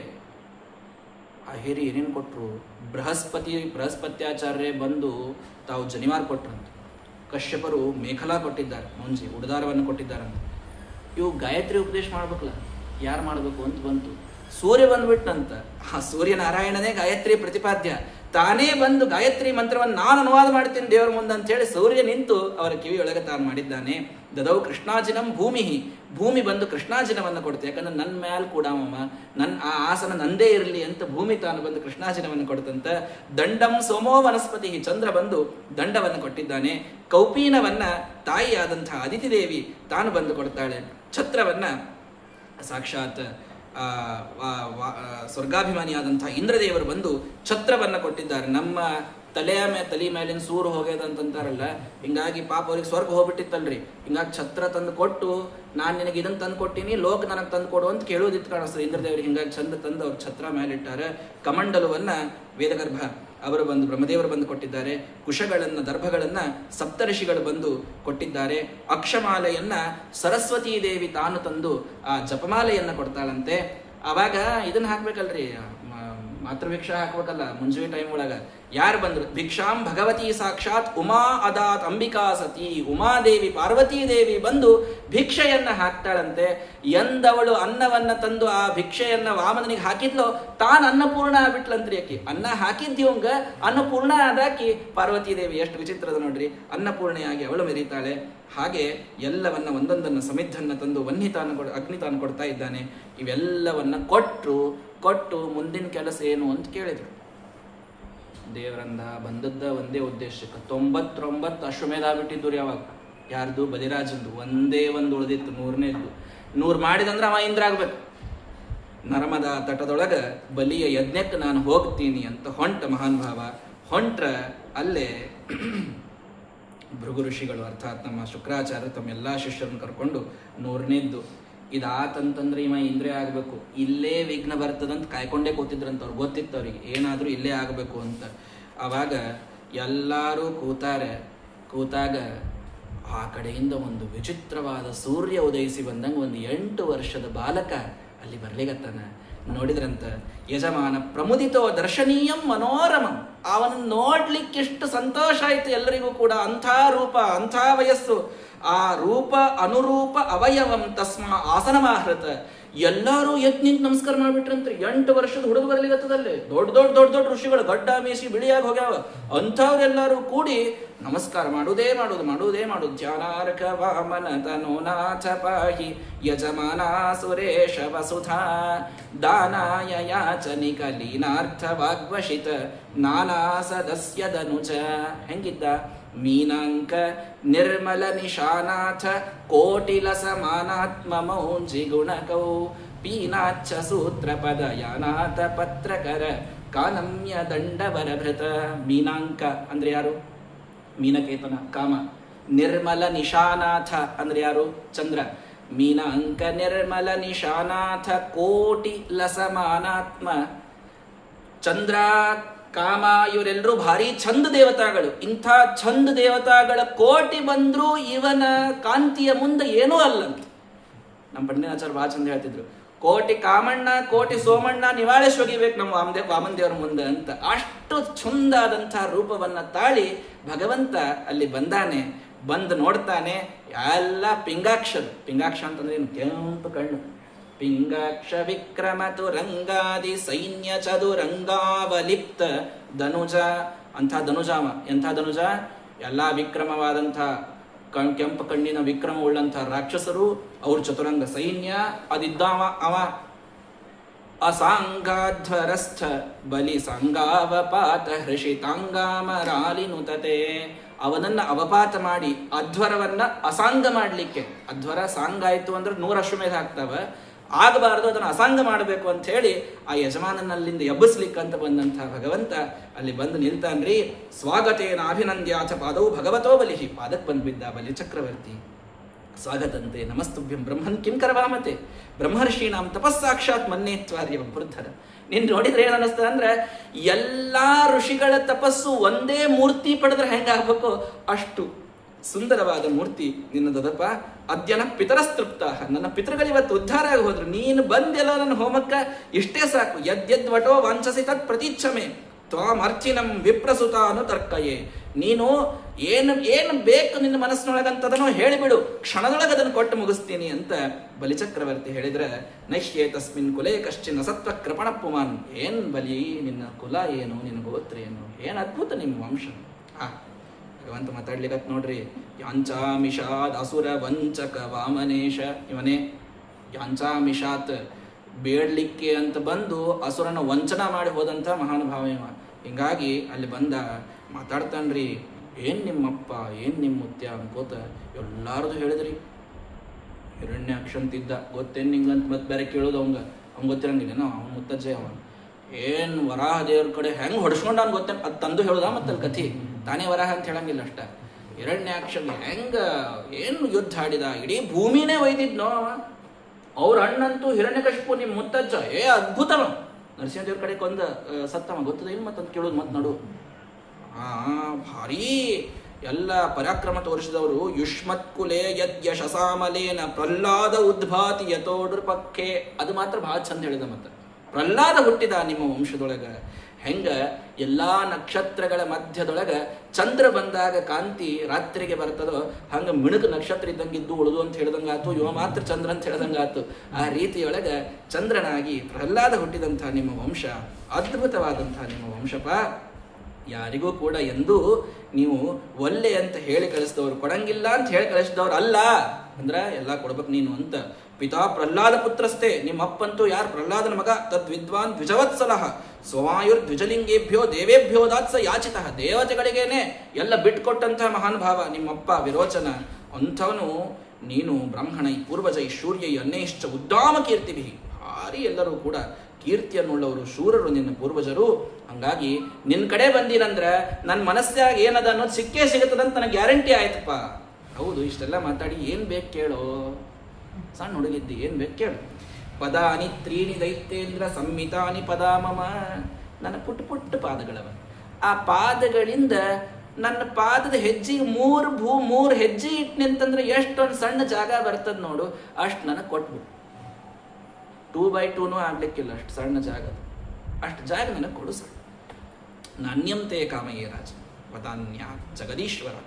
ಜಗದೀಶ್ವರನಾದವನ್ ನೀನು, ನನಗೆ ಇದಕ್ಕಿಂತ ಹೆಚ್ಚಿಂದ ಏನೇನೇನೇನೇನೇನೋ ಬೇಕಂತ. ಭಾರಿ ಸ್ವಾಗತ ಮಾಡಿದ್ದ, ಪಾದ ತೊಳೆದಿದ್ದ, ಎಲ್ಲ ಕಡೆ ಶಿರಸ್ಕೊಂಡಿದ್ದ, ಎಲ್ಲ ಮಾಡಿದ್ದ. ಪ್ರಹ್ಲಾದನ ಮೊಮ್ಮಗ ಇದ್ದ, ಹಿಂಗಾಗೆಲ್ಲ ಮಾಡಿದ್ದ. ಇವ ಹಿಂಗೆ ಕೇಳಿದ ಕೂಡಲೇ ಒಳಗೆ ಮುತ್ತಜ್ಜನ ಆವೇಶ ಆಗ್ಬಿಡ್ತು ಕಾಣಿಸ್ತು ಹಿರಣ್ಯಕಶಿಪುಂದು.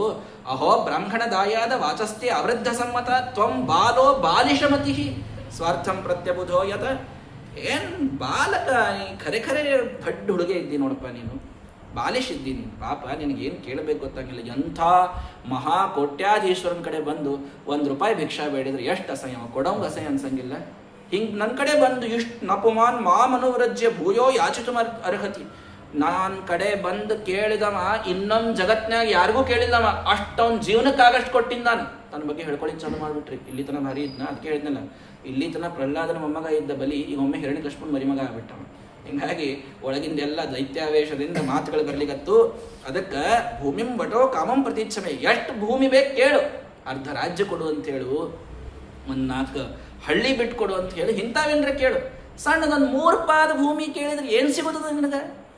ಅವಾಗ ದೇವರೊಂದು ಮಾತಂತಾನ್ರಿ, ಲಕ್ಷ ಇಟ್ಕೋರಿ, ಬರೆದಿಟ್ಕೋರಿ. ಇವತ್ತು ತ್ರಿಭಿಕ್ರಮೈರಸಂತುಷ್ಟೋ ದ್ವೀಪೇನಾಪಿ ನ ಪೂರ್ಯತೆ ನವವರ್ಷ ಸಮೇತೇನ ಸಪ್ತದ್ವೀಪ ಧರೇಚ್ಛಯ. ನೋಡಪ್ಪ ರಾಜ, ನಾವು ಬ್ರಾಹ್ಮಣರು, ನಾವು ಅಲ್ಪಸಂತುಷ್ಟರು. 3 ಪಾದದ ಭೂಮಿಯಿಂದ ಯಾವ ತೃಪ್ತ ಆಗಿಲ್ಲ ಅವನಿಗೆ ನೀನು 100 ಪಾದ ಕೊಟ್ಟರು ಅವ ತೃಪ್ತ ಆಗುವುದಿಲ್ಲ. ಬೇಕು ಬೇಕು ಅನ್ನುವಂಥ ಕಾಮ ಇದ್ದಾಗ ಅದು ಎಷ್ಟು ಕೊಟ್ಟರು ಅದು ಮುಗಿಯುವುದಿಲ್ಲ. ದ್ವೀಪೇನು, ಒಂದು ದ್ವೀಪನೇ ಅವನ ಹೆಸರಲ್ಲೇ ನೀ ಬರೆದು ಕೊಟ್ಟರು ಅವಂಗೇನು ಅದರಿಂದ ಸಂತೋಷ ಆಗೋದಿಲ್ಲ. ಯದೃಚ್ಛಯೋಪಪನ್ನೇನ ಸಂತುಷ್ಟೋ ವರ್ತತೆ ಸುಖಂ. ಬಂದದ್ರೊಳಗೆ ಸಣ್ಣದ್ರೊಳಗೇನೆ ಹಾಸಿಗಿದ್ದಷ್ಟು ಕಾಲು ಚಾಚಬೇಕಂದಂಗೆ ಸಂತೃಪ್ತಿಯಿಂದ ಒಬ್ಬ ಮನುಷ್ಯ ತಾನಿರಬೇಕಪ್ಪ. ನ ಅಸಂತುಷ್ಟ ತ್ರಿಭಿಹಿ ಲೋಕೈಹಿ ಅಜಿತಾತ್ಮೋಪಸಾದಿತೈಹಿ. ಮನಸ್ಸು ಸಾಕು ಅನ್ಲಿಲ್ಲ ಅಂತಂದ್ರೆ 3 ಲೋಕ ತಂದು ಅದ್ರ ಮುಂದಿಟ್ರು ಅದು ಇನ್ನೇನು ಮತ್ತೆ ಸಾಕು ಅಂತ ಅನ್ನಂಗಿಲ್ಲ. ಇನ್ನೂ ಒಂದು 4 ಲೋಕ ಅವ ಅಂತೆ ಅಂತದ್ದು ನಡೆಯಂಗಿಲ್ಲಪ್ಪ, ಹಂಗಿರೋದಿಲ್ಲ. ಯದೃಚ್ಛಾಲಾಭ ತುಷ್ಟಸ್ಯ ತೇಜೋ ವಿಪ್ರಸ್ಯ ವರ್ಧತೆ. ಒಬ್ಬ ಬ್ರಾಹ್ಮಣ ಯಾವಾಗ ಯದೃಚ್ಛಾಲಾಭ ತೃಪ್ತ ಆಗ್ತಾನೆ, ಏನು ಬರ್ತದೋ ಅದರಲ್ಲಿ ತೃಪ್ತನಾಗುವಂತ ಬ್ರಾಹ್ಮಣ ಇದ್ದ ಅಂತಂದ್ರೆ ಅವನ ತೇಜಸ್ಸು ಅದರಿಂದ ಬೆಳೀತದ, ಅವನ ವರ್ಚಸ್ಸು, ಅವನ ಕೀರ್ತಿ ಅದರಿಂದ ಬೆಳೀತದೆ. ಹಿಂಗಾಗಿ ತಸ್ಮಾತ್ 3 ಪದಾನ್ಯವ ಪ್ರಣೇತ್ವದ್ ವರದರ್ಶಭ. ನೀನು ಭಾರಿ ಇದ್ದಿ ಕರೆ, ನನಗೆ ಬೇಕಾಗಿದ್ದು 3 ಪಾದ ಭೂಮಿ ಅಂದಮೇಲೆ ನನಗೆ ಅದಷ್ಟೇ ಕೇಳ್ತೀನಿ ನಾನು, ಅದಕ್ಕಿಂತ ಹೆಚ್ಚಿನ ನನಗೇನೂ ಬೇಡ ಅಂತ ಅಂದಾಗ ಅವಶ್ಯ ಕೊಡ್ತೀನಿ ನಾನು ಅಂತಂದೆವು. ಶುಕ್ರಾಚಾರ್ಯ ಬಂದು ಇಲ್ಲಿ ಹೆಗಲು ಬಾರಿಸಿದ್ರು. ಯಾರಿಗನ್ಲಿಗತ್ತಿ ಗೊತ್ತದ ಏನು ನೀನು ಅಂತ. ಸಣ್ಣ ಹುಡುಗ ಬಂದದ್ರಿ, 8 ವರ್ಷದ ಹುಡುಗ, 3 ಪಾದ ಭೂಮಿ ಕೇಳಿಗತ್ತದ, ಕೊಡ್ತೀನಿ ಅಂತ ಹೇಳಿಗತ್ತೀನಿ. ಏಷ ವೈರೋಚನೆ ಸಾಕ್ಷಾತ್ ಭಗವಾನ್ ವಿಷ್ಣುರವ್ಯಯ ಕಶ್ಯಪಾದತಿಥೇರ್ಜಾತಃ ದೇವಾನಾಂ ಕಾರ್ಯ ಸಾಧಕಃ. ಯಾರು ಹೇಳಿದ್ರು ನಿನಗೆ ಸಣ್ಣ ಹುಡುಗ ಅಂತ? ಕಶ್ಯಪರಿಂದ ಹುಟ್ಟಿ ಬಂದಂತಹ ದೇವತೆಗಳ ಕಾರ್ಯ ಸಾಧನ ಮಾಡ್ಲಿಕ್ಕೆ ಬಂದಂತಹ ಸಾಕ್ಷಾತ್ ಭಗವಂತ ಇವ. ಕ್ರಮತೋ ಗಾಂ ಪದೈಕೇನ ದ್ವಿತೀಯೇನ ದ್ವಿಯಂ ವಿಭೋ. 1 ಪಾದದಿಂದ ಇಡೀ ಈ ಭೂಮಿ ಅಳೆದಿಡ್ತಾನ, 2ನೇ ಪಾದ ನಿನ್ನ ಮ್ಯಾಲಿಂದ ಎಷ್ಟು ಲೋಕ ಆಳಿ ಎಲ್ಲಾ ತಗೊಳ್ತಾನ. ಕಂಚ ಕಾಯೇನ ಮಹತ ತಾರ್ತೀಯಸ್ಯ ಕುತೋಗತಿ. 3ನೇ ಪಾದ ಎಲ್ಲಿಡ್ತಿ ಅಂತ ಎಲ್ಲಿಡ್ಲಿ ಅಂತ ಕೇಳ್ತಾನವ. ನಿನಗೆ ಅವಾಗ ಏನು ಉತ್ತರ ಅದ ಕೇಳಿಬಿಟ್ರು ಸರಳ ಶುಕ್ರಾಚಾರ್ಯ, ಎಲ್ಲ ಗೊತ್ತಿತ್ತು ಅವ್ರಿಗೆ. ಅದಕ್ಕೆ ಹೇಳಿದೆ ನಾನು, ತಪಸ್ ಅಹಂ ವೇದ್ಮಿ ಮಹಾರಾಜನ್. ವಸಿಷ್ಠರು ವಿಶ್ವಾಮಿತ್ರರು ದಶರಥನ ಮುಂದೆ ಬಂದು ನಿಂತಾಗ ಹೇಳ್ತಾರಂತ, ನನ್ನ ಮಗ ರೀ ಊನಷೋಡಶ ವರ್ಷೋಮೇ ರಾಮೋ ರಾಜೀವಲೋಚನ. ಸಣ್ಣ ಚಂದ ಹುಡುಗ, 16 ವರ್ಷದ ಹುಡುಗರಿ ಪಾಪ ಅಂತ, ನಿನಗ ರಾಮ್ ಯಾರಂತ ಗೊತ್ತೇ ಇಲ್ಲ ಅಂತ ಹೇಳ್ಬಿಟ್ರು ಅವ್ರು. ವಸಿಷ್ಠಾಶ್ಚಯಿಮೇ, ರಾಮ ಯಾರು ಅಂತ ಅನ್ನೋದು ಅಹಂ ವೇದ್ಮಿ ಮಹಾರಾಜ, ನನಗೂ ಗೊತ್ತವ ಯಾರು ಅಂತ. ಏಚಾನ್ಯೇ ತಪಸ್ಸಿ ಸ್ಥಿತ, ವಸಿಷ್ಠರಿಗೆ ಗೊತ್ತವ ಯಾರು ಅಂತ. ತಪಸ್ ಮಾಡಿದವರಿಗೆ ರಾಮ ಯಾರು ಅಂತ ಗೊತ್ತಾಗ್ತದೆ, ಉಳಿದವರಿಗೆ ಗೊತ್ತಾಗೋದಿಲ್ಲ. ಹಂಗಾಗಿ ನಮ್ಮ ಶುಕ್ರಾಚಾರ್ಯ ಅಂದ್ರು, ನನಗೂ ಗೊತ್ತವ ಯಾರಂತ, ನಿನಗವ ಗೊತ್ತಾಗೋದಿಲ್ಲ. 1 ಭೂಮಿಯನ್ನ ಇಡೀ 1 ಪಾದದೊಳಗಳದು, 2ನೇ ಪಾದದಿಂದ ಇಡೀ ನಿನ್ನ ಮೇಲಿನ ಲೋಕಗಳನ್ನು ಅಳಿತಾನ. 3ನೇ ಪಾದ ಇರಲಿಕ್ಕೆ ಜಾಗ ಇರುವುದಿಲ್ಲ. ನೀನು ಇದನ್ನು ಕೊಡಬೇಡ. ಧರ್ಮಾಯ ಯಶಸ್ಸೇ ಅರ್ಥಾಯ ಕಾಮಾಯ ಸ್ವಜನಾಯ ಚ. ಧರ್ಮಕ್ಕಾಗಿ, ಯಶಸ್ಸಿಗಾಗಿ, ಭೋಗಕ್ಕಾಗಿ, ಕಾಮಕ್ಕಾಗಿ, ತನ್ನ ಮಂದಿಗಾಗಿ, ಹಿಂಗೆಲ್ಲ 5 ರೀತಿಯಲ್ಲಿ ವಿಭಾಗ ಮಾಡಿ ನಮ್ಮ ಸಂಪತ್ತನ್ನು ನಾವು ಇಟ್ಕೊಳ್ಳೋದಿರ್ತದೆ. ಎಲ್ಲ ಕೊಟ್ಟು ಕೂತಿ ಅಂತಂತಂದ್ರೆ ಮುಂದೇನು ವೃಕ್ಷೇ ಜೀವತಿ ತನ್ನ ಸ್ಯಾದ್ ಅನೃತಂ ಮೂಲಮಾತ್ಮನಃ. ಬೇರೆ ಮುರಿದು ಹೋಯ್ತು ಅಂದ್ರೆ ಮ್ಯಾಲೆ ಹಣ್ಣು ಹೆಂಗೆ ಬೆಳಿಲಿಕ್ಕಾಗ್ತದೆ? ನೀ ಇಡೀ ನಮ್ಮ ದೈತ್ಯರ ಬೇರಿದ್ದಂಗೆ ನೀನು, ನಿನ್ನನ್ನೇ ಅವತ್ತು ತಗೊಂಡು ಹೋಗ್ಬಿಟ್ನಂತಂದ್ರೆ ಇಡೀ ದೈತ್ಯರೆಂಬ ವೃಕ್ಷನೇ ಇವತ್ತು ಒಣಗಿ ಹೋಗ್ಬೇಕಾಗ್ತದ. ಎಲ್ಲ ಮಾತಾಡಿದ್ರಿ ಪಾಪ. ಅಲ್ಲ ಮತ್ತು ನಾ ಈಗ ಕೊಡಬೇಕು ಅಂತ ಅಂದ್ಬಿಟ್ಟಿನಿ, ನಾ ಈಗ ಇಲ್ಲಂತ ಹೆಂಗೆ ಸುಳ್ಳು ಹೇಳಲಿಕ್ಕೆ ಬರ್ತದ? ಅದಕ್ಕೂ ಪರಿಹಾರ ಹೇಳಿದ್ರು ಶುಕ್ರಾಚಾರ್ಯರು. ಸ್ತ್ರೀಷು ನರ್ಮೇ ವಿವಾಹೇ ಚ ವೃತ್ಯರ್ಥೆ ಪ್ರಾಣ ಸಂಕಟೆ ಗೋ ಬ್ರಾಹ್ಮಣಾರ್ಥೆ ಹಿಂಸಾಯಾಮ್ ನಾನೃತಂ ಸ್ಯಾಜ್ಜು ಗುಪ್ಸಿತಂ. ನೋಡಪ್ಪ, ಕೆಲವು ಕಡೆ ಸುಳ್ಳು ಆಗಂಗಿಲ್ಲ ಅಂತ. ಎಲ್ಲೇ ಸ್ತ್ರೀಯರ ಮುಂದೆ ಮಾತಾಡಬೇಕಾದಾಗ ನಾಳೆನೇ ನಿನಗೆ ಬಂಗಾರದ ನೆಕ್ಲೆಸ್ ಹಾಕ್ತೀನಿ ಅಂತ ಅಂದವರು ನಾಳೆ ಕೊಡ್ಬೇಕಂತಿಲ್ಲ. ಭಾಗವತ ಹೇಳ್ದ, ಮತ್ತು ನಾ ಹೇಳಿದಂತ ಅನ್ಬೇಡ್ರಿ. ಸ್ತ್ರೀಷು ಹೆಣ್ಮಕ್ಳ ಮುಂದೆ ಮಾತಾಡಿದ್ದು ಅದು ಮಾಡಲಿಲ್ಲ ಅಂತಂದ್ರೆ ಅದು ಸುಳ್ಳಂತ ಆಗೋದಿಲ್ಲ. ನರ್ಮೆ ಚಾಷ್ಟಿ ಒಳಗೆ ಮಾತಾಡಿದ್ದು ಅದು ಸುಳ್ಳಂತ ಆಗೋದಿಲ್ಲ. ವಿವಾಹೇಚ, ಒಂದು ವಿವಾಹ ಘಟನಾ ಆಗ್ತದೆ ಅನ್ಲಿಕ್ಕೆ ಒಂದೇನೋ 2 ಸಣ್ಣ ಸುಳ್ಳು ಹೇಳಿದ್ರಿ ಅಂತಂದ್ರೆ, ಏನೋ ಒಂದು 10 ಲಕ್ಷ ಬರಲ್ಲ, ಒಂದು 15 ಲಕ್ಷ ಬರ್ತದೆ ಅಂತ ಹೇಳಿದ್ರೆ ಅದೇನು ದೊಡ್ಡ ತಪ್ಪು ಅಂತ ಆಗೋದಿಲ್ಲ, ಪಾಪ ಬರುವುದಿಲ್ಲ ಅದಕ್ಕೆ. ವೃತ್ಯರ್ಥೆ, ನಿಮ್ಮ ವೃತ್ತಿನೇ ಹೋಗ್ತದ ಅಂತ ಅನ್ನುವಂತಹ ಸಂದರ್ಭದೊಳಗೆ ಏನೋ ಒಂದು ಸಣ್ಣ ಸುಳ್ಳು ಹೇಳಿದ್ರಿ ಅಂದ್ರೆ ಅದು ಸುಳ್ಳಂತ ಆಗೋದಿಲ್ಲ. ಮುಂದೆ ಪ್ರಾಣ ಸಂಕಟ ಬಂದಾಗ ಏನೋ ಒಂದು ಸಣ್ಣ ಸುಳ್ಳು ಹೇಳಿದ್ರು ಅದು ಸುಳ್ಳು ಅಂತ ಆಗುವುದಿಲ್ಲ. ನಿನಗಿದ ಪ್ರಾಣ ಸಂಕಟ, ನಿಂದ ಎಲ್ಲಾ ಸಂಪತ್ತು ತಗೊಂಡು ಹೋಗ್ತಾನವ, ನೀನು ಹೇಳಿದ ಸುಳ್ಳಂತ ಆಗಂಗಿಲ್ಲ. ನಾ ಹೇಳ್ತೀನಿ ಕೇಳು, ಮಾಡಬೇಡಿದನ್ನ ಅಂದ. ಪ್ರತಿಶತ್ಯ ದದಾಮೀತಿ ಪ್ರಹ್ಲಾದಿ ಕಿತವೋ ಯಥ. ಪ್ರಹ್ಲಾದ ರಾಜರ ಮೊಮ್ಮಗ ನಾನು, ಕೊಡ್ತೀನಿ ಅಂತ ಮಾತು ಕೊಟ್ಟ ಮೇಲೆ ಕೊಡಂಗಿಲ್ಲ ಅಂತ ಹೇಳಿದು. ನಹ್ಯಸತ್ಯಾತ್ ಪರೋ ಅಧರ್ಮ ಇತಿ ಹೋವಾಚ ಭೂರಿ. ಗುರುಗಳೇ, ಅಸತ್ಯಕ್ಕಿಂತ ದೊಡ್ಡ ಅಧರ್ಮ ಏನದರಿ? ನಾನು ಅಸತ್ಯವಾದಿ ಅಂತ ಅನಿಸ್ಕೊಳ್ಳಿಕ್ಕೆ ನಾನು ಸರ್ವತಾ ಸಾಧ್ಯ ಇಲ್ಲ. ನನಗೆ ನಾಹಂ ಬಿಬೇಮಿ ನಿರಯಾತ್ ನ ಅಧರ್ಮಾದ ಸುಖರ್ಣವಾತ್. ನನಗೆ ಪಾಪದ ಭಯ ಇಲ್ಲ, ನರಕದ ಭಯ ಇಲ್ಲ, ಯಾವುದ್ರದ್ದು ಭಯ ಇಲ್ಲ. ನ ಸ್ಥಾನಚವನಾನ್ ನೃತ್ಯೋರ್ ಯಥಾ ವಿಪ್ರ ಪ್ರಲೋಭನಾತ್. ನನಗೆ ಭಯ ಇರುವುದು ಒಬ್ಬ ಬ್ರಾಹ್ಮಣನಿಗೆ ನಾನು ಮಾತು ಕೊಡ್ತೀನಿ ಅಂತಂದು ಮಾತಿನೊಳಗಿಂದ ನಾನು ಹಿಂದೆ ತಿರುಗೋದೇನದಲ್ಲ, ಇದು ಎಲ್ಲಕ್ಕಿಂತ ದೊಡ್ಡ ಭಯ. ಅವನ ಶಾಪ ನನಗೆ ತಟ್ಟಿತು ಅಂತಂದ್ರೆ ನಾನು ಸರ್ವಥಾವಲ್ಲ. ಮನಸ್ವಿನೋ ಕಾರುಣಿಕಸ್ಯ ಶೋಭನಂ ಯದರ್ಥ ಕಾಮೋಪನಯೇನ ದುರ್ಗತಿ ಕುತಃ ಪುನರ್ ಬ್ರಹ್ಮವಿದಾಂ ಭವಾದೃಶಾಂ ತಥೋ ವಟೋರಸ್ಯ ದದಾಮಿ ವಂಚಿತಂ. ನಿಮಗೇನು ನಾನು ಹೇಳೋದು ಸ್ವಾಮಿ, ನಿಮಗಿದೆಲ್ಲ ಧರ್ಮ ಗೊತ್ತದ. ಇಂಥ ಒಟ್ಟು ತಾನ ಮನೆಗೆ ಬೇಡ್ಲಿಕ್ಕೆ ಬಂದಾಗ ಕೊಡ್ಲಾರದೆ ಕಳಿಸ್ಲಿಕ್ಕೆ ನನಗಾಗೋದಿಲ್ಲ. ನೀವು ಹೇಳಿದಂಗೇನಾದ್ರೂ ಇವ ಖರೇನೇ ಭಗವಂತಿದ್ದ ಅಂತಂದ್ರ ಹೇಳ್ತಾನ್ರಿ ಬಲಿಚಕ್ರವರ್ತಿ. ಭಗವಂತ ನನ್ನ ಮನೆಗೆ ಬೇಡ್ಲಿಕ್ಕೆ ಬಂದಾನಂದ್ರೆ ನನ್ನ ಕೀರ್ತಿ ಎಂಥದ್ದಾಗ್ತಂತ ಇಷ್ಟ್ರ ಮೇಲೆ ನೀವು ತಿಳ್ಕೊಳ್ರಿ ಅಂತ ಶುಕ್ರಾಚಾರ್ಯರಿಗೆ. ದೇವರು ಯಾರಿಗೂ ಬೇಡ್ಲಾರ್ದಾವ್ ಎಲ್ಲರಿಗೂ ಹಿಂಗೆ ಕೈ ಮಾಡಾವ, ಇವತ್ತು ಹಿಂಗೆ ಕೈ ಮಾಡ್ಯಾನ್ರಿ, ದೇಹಿ ಅಂತ ಕೆಳಗೆ ಕೈ ಮಾಡ್ಯಾನಂದ್ರೆ ಇದಕ್ಕಿಂತ ದೊಡ್ಡ ಕೀರ್ತಿ ನನಗೇನು ಬರ್ತದ್ರಿ? ಅವಶ್ಯ ಕೊಡ್ತೀನಿ ದೇವರೇ ಅಂದ್ರಂತೂ ಮೊದಲು ಕೊಟ್ಬಿಡ್ತೀನಿ, ಯಾಕಂದ್ರೆ ನಂದಿಲ್ಲೇ ಇಲ್ಲ, ಒಂದೇ ಅದ ಕೊಡ್ತೀನಿ, ಏನು ತಪ್ಪದ, ಅವಶ್ಯ ಸಂಕಲ್ಪ ಮಾಡ್ತೀನಿ ನಾನು ಅಂತಂದ. ಶುಕ್ರಾಚಾರ್ಯ ಸಿಟ್ಕೊಂಡ್ಬಿಡ್ತು, ನನಗೆ ಧರ್ಮ ಕಲಿಸ್ಲಿಕ್ಕೆ ಬರ್ತೀಯ? ದೃಢಂ ಪಂಡಿತ ಮಾನ್ಯಜ್ಞ ಸ್ತಬ್ಧೋ ಅಸ್ಮದ್ ಉಪೇಕ್ಷಯ, ನನ್ನ ಅವಮಾನ ಮಾಡಿ ನನ್ನನ್ನು ನೆಗ್ಲೆಕ್ಟ್ ಮಾಡಿ ನಿನ್ನಿ ಪಂಡಿತನವರಂಗೆ ಮಾತಾಡ್ತೀಯ? ಮಚ್ಛಾಸನಾತಿಗೋ ಯಸ್ತಂ ಅಚಿರಾತ್ ಭ್ರಶ್ಯಸೆ ಶ್ರಿಯ ಅಂತಂದ್ಬಿಟ್ಟು, ನನ್ನ ಮಾತು ಕೇಳಲಾರ್ದಕ್ಕೆ ಈಗಿಂದೀಗ ನಿನ್ನ ಸಂಪತ್ ನಾಶ ಆಗಿ ಹೋಗ್ಲಿ ಅಂತ. ಯಾವ ಶುಕ್ರಾಚಾರ್ಯರು ತಮ್ಮ ತಪಸ್ಸಿನ ಧಾರ ಎರದಿಷ್ಟೆಲ್ಲ ಸಂಪತ್ತು ಬಲಿಚಕ್ರವರ್ತಿಗೆ ತಂದು ಕೊಟ್ಟಿದ್ರೋ ಅವರೇ ಅಂದ್ರು, ನನ್ನ ಮಾತು ಕೇಳಲಾರ್ದಕ್ಕೆ ನಿನಗಿದೆಲ್ಲ ಸಂಪತ್ತು ಭ್ರಷ್ಟ ಆಗಿ ಹೋಗ್ಲಿ ಅಂತ. ಬೃಹಸ್ಪತ್ಯಾಚಾರ ಅಂದಿದ್ರು ನೋಡ್ರಿ, ಯಾರಿಂದ ಇವ ಮ್ಯಾಲ್ ಬಂದಾನ ಅವ್ರನ್ನೇ ಅವಮಾನ ಮಾಡಿ ಅವ್ರ ಶಾಪದಿಂದ ಇವ ಕೆಳಗಿಳಿತಾನಂತ ಅವತ್ತೇ ಬೃಹಸ್ಪತ್ಯಾಚಾರ ಭವಿಷ್ಯ ನೋಡಿದ್ರು. ಅದರಂಗ ಶಾಪ ಅವನಿಗೆ ಬಂದ್ಬಿಡುತ್ತು. ಆ ನಿನ್ನೆ ಕಲಶಂ ಹೈಮಂ ಅವನೇ ಜನ್ಯಪಾಂಭೃತಾಂ, ಬಂಗಾರದ ಕೊಡ ತಂದೇ ಬಿಟ್ಲು, ಹೆಂಡತಿ ಇದ್ಲು, ಅವಳ ತಂದು ನಾನು ಸಂಕಲ್ಪ ಮಾಡ್ತೀನಿ ನೀರು ಹಾಕು ಅಂತ ನಿಂತ. ನೀರು ಹಾಕುವಂತ ಕಮಂಡಲು ಒಳಗೆ ಹೋಗಿ ಕೂತ್ರು ಶುಕ್ರಾಚಾರ್ಯ. ನೀರು ಬೀಳುವುದೇ ಬೇಡ, ನೀರು ಬಿದ್ದರೆ ಸಂಕಲ್ಪ ಆಗ್ತದೆ, ಇಲ್ಲಾಂದ್ರೆ ಸಂಕಲ್ಪ ಆಗಂಗಿಲ್ಲ ಅಂತ ಒಳಗೆ ಹೋಗಿ ಕೂತ್ರು. ಇವ ಕೈಯಾಗ ದರ್ಬ ಹಿಡ್ಕೊಂಡಿದ್ದವ, ಏನೋ ಹೊಲಸು ಸಿಕ್ಕೊಂಡಿದ್ದು ಕಾಣಿಸ್ತದ ಅಂತ ಚುಚ್ಚಿಬಿಟ್ಟು ಒಳಗೆ. ಚುಚ್ಚಿದ್ರೆ ಅವ್ರು ಒಣ ಕಣ್ಣಿಗೆ ಬಂದ್ಬಿಡ್ತಾರೆ. ಯಾವಾಗಿನ ಪಾಪ ಒಕ್ಕಣ್ಣು ಶುಕ್ರಾಚಾರ್ಯರು ಅಂತ ಆದ್ರೆ ಅವ್ರು ಒಂದೇ ಕಣ್ಣು ಶುಕ್ರಾಚಾರ್ಯಗೆ, ಎರಡನೇ ಕಣ್ಣೇ ತೆಗೆದುಬಿಟ್ಟ ಭಗವಂತ. ಹಿಂಗಾಗಿ ಒಳಗ ಮತ್ತು ಹೊರಗೆ ಬಂದ್ರು ಪಾಪ. ಮುಂದೆ ನೀರು ಬಂತು, ನೀರು ಬಿಟ್ರ ನೇ ದುರ್ಮುಹರ್ದುಂದು ವಯಸ್ಸಹಸ್ರಶೋ ಗಂಧರ್ವ ಕಿಂಪೂರುಷ ಕಿನ್ನರ ಜಗುಹು, ಎಲ್ಲ ದೇವತೆಗಳು ಹಾಡು ಹಾಡ್ಲಿಗತ್ರು. ಅಲ್ಲಿಂದೇ ದುಂದುಬಿ ನಾದ ಪ್ರಾರಂಭ ಆಯಿತು. ಎಲ್ಲಾರು ನೋಡ್ತಾ ಇದ್ದಂತೆ 3 ಪಾದ ಕೊಡ್ತೀನಿ ಅಂತಿಮ ಅಂದಾನ. ತದ್ವಾಮನಂ ರೂಪಂ ಅವರ್ಧತ್ ಅದ್ಭುತಂ ಹರೇರನಂತಸ್ಯ ಗುಣತ್ರಯಾತ್ಮಕಂ ಭೂಖಂ ದಿಶೋ ದ್ಯೌರ್ವಿಭರ ಪಯೋಜಯ ತಿರ್ಯಂಗ್ರ ದೇವಾರ ಶಯಃ ಸದಾಸನ್. ಎಲ್ಲ ಋಷಿಗಳ ದೇವತೆಗಳು ನೋಡ್ತಾ ಇದ್ದಂತೆ ಸಣ್ಣ 8 ವರ್ಷದ ಆ 3 ಫೀಟ್ ಹುಡುಗ ಈಗ ಬೆಳೆದಾನ 1 ಪಾದದಿಂದ ಇಡಿಯಾದ ಭೂಮಿಯನ್ನ ಆವರಿಸಿ ತಾನು ನಿಂತಾನ. ಕೆಳಗಿನ ರಸಾತಲ ಎಲ್ಲವೂ ಕೂಡ ಅವನ ಪಾದದೊಳಗೆ ಬಂದು ಹೋಗ್ಯದ. 2ನೇ ಪಾದವನ್ನು ಎತ್ತಬೇಕು ಅಂತ ಎತ್ತಾ ಇದ್ದಾನೆ. ವಾಣ್ಯ ಅಂಚ ಚಂದಾಂಸಿ ರಸೇ ಚಲೇಶಂ ಭ್ರುವೋರ್ ನಿಷೇಧಂಚ ವಿಧಿಂಚ ಪಕ್ಷ್ಮಸು. ಅವನ ರೂಪ ಬೆಳೀತಾ ಇದ್ದದ್ದನ್ನು ನೋಡಿದ್ರೆ ಎಲ್ಲ ದೇವತೆಗಳು ಆಯಾ ಅಂಗಗಳಲ್ಲಿ ಸ್ಪಷ್ಟವಾಗಿ ಕಾಣಲಿಕ್ಕೆ ಚಾಲು ಮಾಡ್ಯಾರ. ಎಲ್ಲರೂ ಅಲ್ಲಿ ಬಂದ್ರೆ ನದಿಗಳು ನಾಡಿಗಳೊಳಗೆ ಎಲ್ಲ ಆ ನಖದೊಳಗೆ ಎಲ್ಲದರೊಳಗೆ ಭಗವಂತನ ವಿಶ್ವರೂಪವನ್ನ ಅಲ್ಲಿ ನೋಡ್ತಾ ಇದ್ದಾರೆ. ಪದಂ ದ್ವಿತೀಯಂ ಕ್ರಮತಸ್ತ್ರಿವಿಷ್ಟಪಂ ನ ವೈ ತೃತೀಯಸ್ಯ ತದೀಯಮಣ್ವಪಿ. 2ನೇ ಪಾದವನ್ನು ಎತ್ತುತ್ತಾ ಹೋದ್ರೆ ಭುವೋಲೋಕ, ಜನೋಲೋಕ, ತಪೋಲೋಕ, ಸತ್ಯಲೋಕದವರೆಗೆ ಆ ಶ್ರೇಷ್ಠವಾದ ಭಗವಂತನ ಆ ಒಂದು ಪಾದ ಇದು ಹೋದ್ರೆ ಪೂರ್ಣ ಮ್ಯಾಲ ಸತ್ಯಲೋಕದ ಮ್ಯಾಲೇನಿಲ್ಲ, ಬ್ರಹ್ಮಾಂಡ ಅಲ್ಲಿಗೆ ಎಂಡಾಗಿ ಬಿಡ್ತದ. ಆ ಬ್ರಹ್ಮಾಂಡದ ಕರ್ಪರ ಅಲ್ಲಿತ್ತಂತ. ಆ ಕರ್ಪರಕ್ಕೆ ಭಗವಂತನ ಹೆಬ್ಬಟ್ಟಿನ ಉಗುರು ಸ್ವಲ್ಪ ತಾಕಿದ್ದಕ್ಕ ಅದು ಕ್ರ್ಯಾಕ್ ಆಯ್ತು. ಅಲ್ಲಿ ಹೊರಗಿದ್ದಂತಹ ಜಲತತ್ವ ಎಲ್ಲ ಒಳಗೆ ಸುರಿದು ತಾನು ಬಂದ್ರ ವಂದಿರೇ ಯತ್ ಸ್ಮರಣ ಅನುಭಾವತ ಸ್ವಯಂಭುವಂಧಾಮ ಗತ ಅಕರ್ಮಕಂ. ಎಲ್ಲಾ ಸತ್ಯಲೋಕದ ಜನ ಪ್ರವಾಹ ಬಂತು ಅಂತ ಜೋರಾಗಿ ಗಾಬರಿಯಾಗಿ ಅಲ್ಲಿ ಬರ್ಲಿಕ್ಕತ್ರ ಬ್ರಹ್ಮದೇವರು ಬಂದ್ರು. ತಮ್ಮ ಯೋಗ ಕಮಂಡಲವನ್ನು ಇಡ್ತಾರೆ. ಅದು ಎಲ್ಲಾ ನೀರು ಅವ್ರ ಕಮಂಡಲೊಳಗೆ ಬಂದು ಕೂತ್. ಇಷ್ಟು ದೊಡ್ಡ ಜಲತತ್ವ ಅವ್ರ ಕಮಂಡಲನೇ ವಿಚಿತ್ರ ಇತ್ರಿ. ಎಲ್ಲಾ ನೀರು ಅದರೊಳಗೆ ಬಂದು ಕೂತ್ರ ಅಥಾಂಗ್ರಯೇ ಪ್ರೋನ್ನಮಿತಾಯ ವಿಷ್ಣು ರೂಪಾಹರತ್ ಪದ್ಮ ಭವೋರ್ಣಹೋದಕಂ.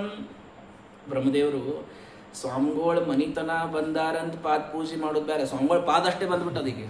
ಭಗವಂತ ಪಾದಷ್ಟೇ ಮೇಲೆ ತಂದು ಬಿಟ್ಟಾನ. ಆ ಭಗವಂತನ ಪಾದ ತಾನೇ ತಮ್ಮ ಲೋಕದೊಳಗೆ ಬಂದದ ಅಂತ ಹೇಳಿ ಸಮರ್ಚ್ಯ ಭಕ್ತ್ಯ ಅಭ್ಯಗ್ರಣ ಶುಚಿಶ್ರವ ಎನ್ನಾಭಿಪಂಕೇರುಹ ಸಂಭವ ಸ್ವಯಂ. ಯಾವ ಭಗವಂತನ ನಾಭಿಕಮಲದಿಂದ ಬಂದಾರೋ ಬ್ರಹ್ಮದೇವರು, ಆ ತ್ರಿವಿಕ್ರಮ ರೂಪಿಯಾದ ಭಗವಂತನ ಆ ಪಾದ ಲೋಕದೊಳಗೆ ಬಂದ್ರೆ ಹೊರಗಿನ ಬಂದ ಎಲ್ಲ ನೀರನ್ನ ಸಂಗ್ರಹಿಸಿ ಆ ಕಮಂಡಲುವಿನಿಂದ ಅವನ ಪಾದೋದಕವನ ಆ ಪಾದವನ್ನ ಅಭಿಷೇಕ ಮಾಡಿ ಅಲ್ಲೇ ಗಂಧ ತುಳಸಿ ಎಲ್ಲ ಹಚ್ಚಿ ಕೃಷ್ಣಾರ್ಪಣ ಅಂತ ಪೂಜಾ ಮುಗಿಸ್ಬಿಟ್ರಿ ಅವತ್ತವ್ರು. ಮತ್ತೆ ಬೇರೆ ಪ್ರತಿಮಾ ಯಾಕೆ ಹೇಳಿ ಸರಳಲ್ಲೇ ಭಗವಂತನ ಪಾದನೆ ಇಲ್ಲಿ ಬಂದದಂತ ಚಂದಾಗಿ ಪೂಜಾ ಪೂರ್ಣ ಅಲ್ಲೇ ಮುಗಿಸಿದ್ರು. ಆ ಭಗವಂತನ ಪಾದದಿಂದ ಆ ನೀರೆಲ್ಲ ಕೆಳಗೆ ಬರ್ಲಿಕ್ಕತ್ತದ. ಧಾತುಕ್ಕ ಮಂಡಲು ಜಲಂತ ದುರುಕ್ರಮಸ್ಯ ಪಾದಾವನೆ ಜನ ಪವಿತ್ರತಯಾ ನರೇಂದ್ರ ಸ್ವರ್ಧುನ್ಯ ಭೂನ್ನಭಸಿ ಸಾಪತತಿ ನಿರ್ಮಾರ್ಷ್ಟಿ ಲೋಕತ್ರಯಂ ಭಗವತೋ ವಿಷದೇವ ಕೀರ್ತಿ. ಭಗವಂತನ ಪಾದದಿಂದ ಹುಟ್ಟಿ ಆ ಗಂಗಾ ಸಾಕ್ಷಾತ್ ತಾನು ಇಳಿತಾ ಇಳಿತಾ ಎಲ್ಲ ಲೋಕವನ್ನು ಆಕ್ರಮಿಸಿ ಸ್ವರ್ಗದಲ್ಲಿ ತಾನು ಹರಿದು ಧ್ರುವಲೋಕದಲ್ಲಿ ತಾನು ಮೆರೆದು ತಾನೇ ಭೂಮಂಡಲಕ್ಕೆ ಇಳಿದು ತಾನೇ ಅದರಿಂದ ಭಗೀರಥನ ಪ್ರಯತ್ನದಿಂದ ತಾನು ಪಾತಾಳದವರೆಗೆ ಹೋದಂತಹ ಗಂಗಾ ನದಿ ಆ ತ್ರಿವಿಕ್ರಮ ರೂಪಿಯಾದ ಭಗವಂತನ ಪಾದದಿಂದ ತಾನು ಹರಿದು ಬಂದಿದ್ದಾಳೆ. ಎಂಥ ನದಿಗಳಿವೆ, ಬೇಕಾದಷ್ಟು ನದಿಗಳಿದ್ರೂ ಕೂಡ ನಗೇಭ್ಯೋ ಯಾಂತೀನಾಂ ಕಥಯ ತಟಿನೀನಾಂ ಕಥಮಯ ಸುರಾ ಪುರಾಣಾಂ ಸಂಹರ್ತು ಸುರಧುನಿ ಕಪರ್ದೋಧಿರುರುಹೇ ಕಯಾವಾ ಶ್ರೀಭರ್ತು ಪದ ಕಮಲಮಕ್ಷಾಲಿ ಸಲಿಲೈಹಿ ತುಲಾಲೇಶೋ ಯಸ್ಯಾಂ ತವ ಜನನಿಧಿಯೇತ ಜಗತಿ. ಯಾವ ನದಿಯನ್ನ ಗಂಗೆಗೆ ಹೋಲಿಸ್ತೀರಿ? ಎಲ್ಲ ನದಿಗಳವ. ಬೆಟ್ಟ ತುಟ್ಟ ತುದಿಯಲ್ಲಿ ಹುಟ್ಟಿ ಹರಿದಿಹವು ಎಷ್ಟೋ ಸುನದಿ, ಅಲ್ಲಿ ಶಿವನ ಶಿರ ದಟ್ಟ ಮುಟ್ಟಿ ಮೆರೆದಿರುವವೆಷ್ಟು ಜಗದಿ. ಎಷ್ಟೋ ನದಿಗಳವ, ಬೆಟ್ಟದಿಂದ ಬರ್ತಾವ, ಹರಿತಾವ, ಸಮುದ್ರ ಸೇರ್ತಾವ. ಆದ್ರೆ ಯಾವ ನದಿ ಶಿವನ ಶಿರದ ಅಟ್ಟವನ್ನ ಮುಟ್ಟಿ ಮೆರೆಯುವಂಥದ್ದು ಯಾವುದರಿ? ಯಾವುದೂ ಇಲ್ಲ. ಹರಿಯ ಪಾದ ತಳ ತೊಳೆದು ತೀರ್ಥ ಪಾವಿತ್ರ್ಯ ಪಡೆದರಾರು, ಆರಿಗೆಂದು ಹೋಲಿಸಲಿ ನಿನ್ನ ಕವಿವಾಣಿ ಜಾಣೆ ತೋರು. ಭಗವಂತನ ಪಾದವನ್ನ ತಾನೇ ತೊಳೆದು ಇವತ್ತೊಂದು ಶಾಲಿಗ್ರಾಮದ ಮೇಲೆ ನೀರು ಹಾಕಿ ತೀರ್ಥ ಅಂತ ತಗೊಂಡ್ರೆ ಎಷ್ಟು ಧನ್ಯ ಅನ್ಕೊಳ್ತೀವಿ. ಸಾಕ್ಷಾತ್ತಾಗಿ ಭಗವಂತನ ಪಾದದ ಆ ಪಾದದ ಪರಾಗವನ್ನೇ ತನ್ನಲ್ಲಿ ತಂದು ಹರಿಯುವಂತಹ ಈ ಗಂಗೆಗೆ ಸಮಾನವಾದಂತಹ ನದಿಯನ್ನು ನೀವು ಹೆಂಗೆ ಕಲ್ಪನಾ ಮಾಡ್ಲಿಕ್ಕಾಗ್ತದ್ರಿ? ಸಾಧ್ಯನೇ ಇಲ್ಲ. ಸಾಕ್ಷಾತ್ ಭಗವಂತನೇ ಆ ನದಿಯ ರೂಪದಲ್ಲಿ ಹರಿದ ಅನ್ನುವಂತಹ ಒಂದು ಪ್ರಕೀರ್ತಿ ಅದು ಗಂಗಾದೇವಿಗೆ ಇರ್ತಕ್ಕಂಥದ್ದು. ಅಂತಹ ಗಂಗೆ ಅಲ್ಲಿ ಹುಟ್ಟಿ ಎಲ್ಲರನ್ನು ಉದ್ಧಾರ ಮಾಡಲಿಕ್ಕೆ ತಾನು ಹರಿದು ಬರ್ತಾ ಇದ್ದಾಳೆ. ಜಾಂಬವಾನ್ ವೃಕ್ಷರಾಜಸ್ತು ಭೇರಿ ಶಬ್ದೈರ್ ಮನೋಜವ. ಜಾಂಬವಂತ ಬಂದಂತ ಇದ್ದವ ಅವಾಗ ಕೃತಯುಗದಾಗಿದ್ದವ ಮಹಾನುಭಾವ, ಅಷ್ಟು ಓಲ್ಡ್ ಮ್ಯಾನ್ ಅವ ಬಂದ. ಜಾಂಬವಂತ ಬಂದು ದುಂದುಬಿ ಬಾರಿಸ್ಲಿಗತ್ತರಿ. ದುಂದುಬಿ ಬಾರಿಸೋದಂತಂದ್ರೆ ಏನು? ಮೇರು ಪರ್ವತದ ಮ್ಯಾಲ ಹೋಗಿ ನಿಂತ್ಬಿಟ್ನಂತವ. ಅಲ್ಲಿ ನಿಂತ್ರ ಎಲ್ಲರಿಗೂ ಕೇಳಿಸ್ಬೇಕು. ಎಷ್ಟು ಸ್ಪೀಕರ್ ಇಟ್ಟರು ಅದೇನು ಉಪಯೋಗ ಇಲ್ಲ. ಅಂತ ದೊಡ್ಡ ಮ್ಯಾಲ ಜಾಗಕ್ಕೆ ಹೋಗ್ಬಿಟ್ಟಿದ್ದವ.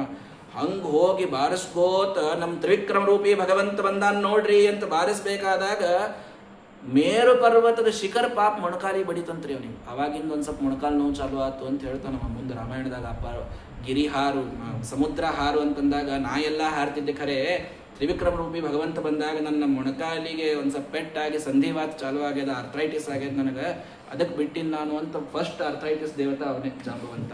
ಹೀಗಾಗಿ ಅವ ಬಂದು ಅಲ್ಲಿ ಎಲ್ಲ ಕಡೆಗೆ ತಾನು ದುಂದುಭಿಯನ್ನು ಬಾರಿಸ್ತಾ ಇದ್ದಾನೆ. ಆ ಸಂದರ್ಭದೊಳಗೆ ರಹಸ್ಯಾನಚರ ವಿಷ್ಣು ಪ್ರತ್ಯಷೇಧನ್ನುದಾಯುಧ. ಭಗವಂತನ ಭಟ್ರೆಲ್ಲರೂ ಕೂಡ ಬಂದು ಆ ಬಲಿಗೆ ಹೊಡಿಲಿಕ್ಕಂತ ಬಂದ್ರಂತ. ಯಾಕೆ ಹೊಡಿತೀರಿ? ಅವ ವಿಪ್ರಚಿತ್ತಿ ರಾಹು ಎಲ್ಲ ಇದ್ದೂಲ್ಲ, ಅವು ಕೂಡ ಯುದ್ಧಕ್ಕಂತ ಬಂದು ನಿಲ್ಲಿಸ್ರಿ ಬೇಡ ಅಂತಂತಂದ. ನೀವು ಯಾರು ಯುದ್ಧ ಆಡಬೇಡ್ರಿ. ಯಾಕೆ ಹೊಡಿಲಿಕ್ಕೆ ಬಂದಾರ ಅವರು? ಎರಡೇ ಪಾದ ಕೊಟ್ಟೆ ನಾನು. ಒಂದು ಪಾದದಿಂದ ಭೂಮಿ ಆಗ್ಬಿಡ್ತು, ಎರಡನೇ ಪಾದದಿಂದ ಸ್ವರ್ಗ ಆಗ್ಬಿಡ್ತು, ಎಲ್ಲ ಲೋಕಗಳಾಗ್ಬಿಟ್ಟು. ಮೂರನೇ ಪಾದ ಎಲ್ಲಿ ಕೊಡ್ಲಿಕ್ಕೇನೂ ಇಲ್ಲ. ಅವಾಗ ವರುಣನ ಪಾಶದಿಂದ ಕಟ್ಟಿ ನಿಲ್ಲಿಸ್ತಾರಂತ. ತಪ್ಪು ಮಾಡ್ಯ ನಿಮ್ಮ ಬಲಿ. ಪಾದ 3 ಕೊಡ್ತೀನಂದು 2 ಕೊಟ್ಟಾನ ಅಂತ ಹೇಳಿ ಪದಾನಿ 3 ದತ್ತಾನಿ ಭೂಮಿಯ ಮಹ್ಯಂ ತ್ವಯಾಸುರ ದ್ವಾಭ್ಯಾಂ ಕ್ರಾಂತಾಮಹಿ ಸರ್ವ ತೃತೀಯಮುಪಕಲ್ಪಯ. 2 ಪಾದದಿಂದ ಎಲ್ಲ ಮುಗಿದು ಹೋದಪ್ಪ ನಿನ್ನ ಕಡೆಗೆ ಇದ್ದದ್ದು.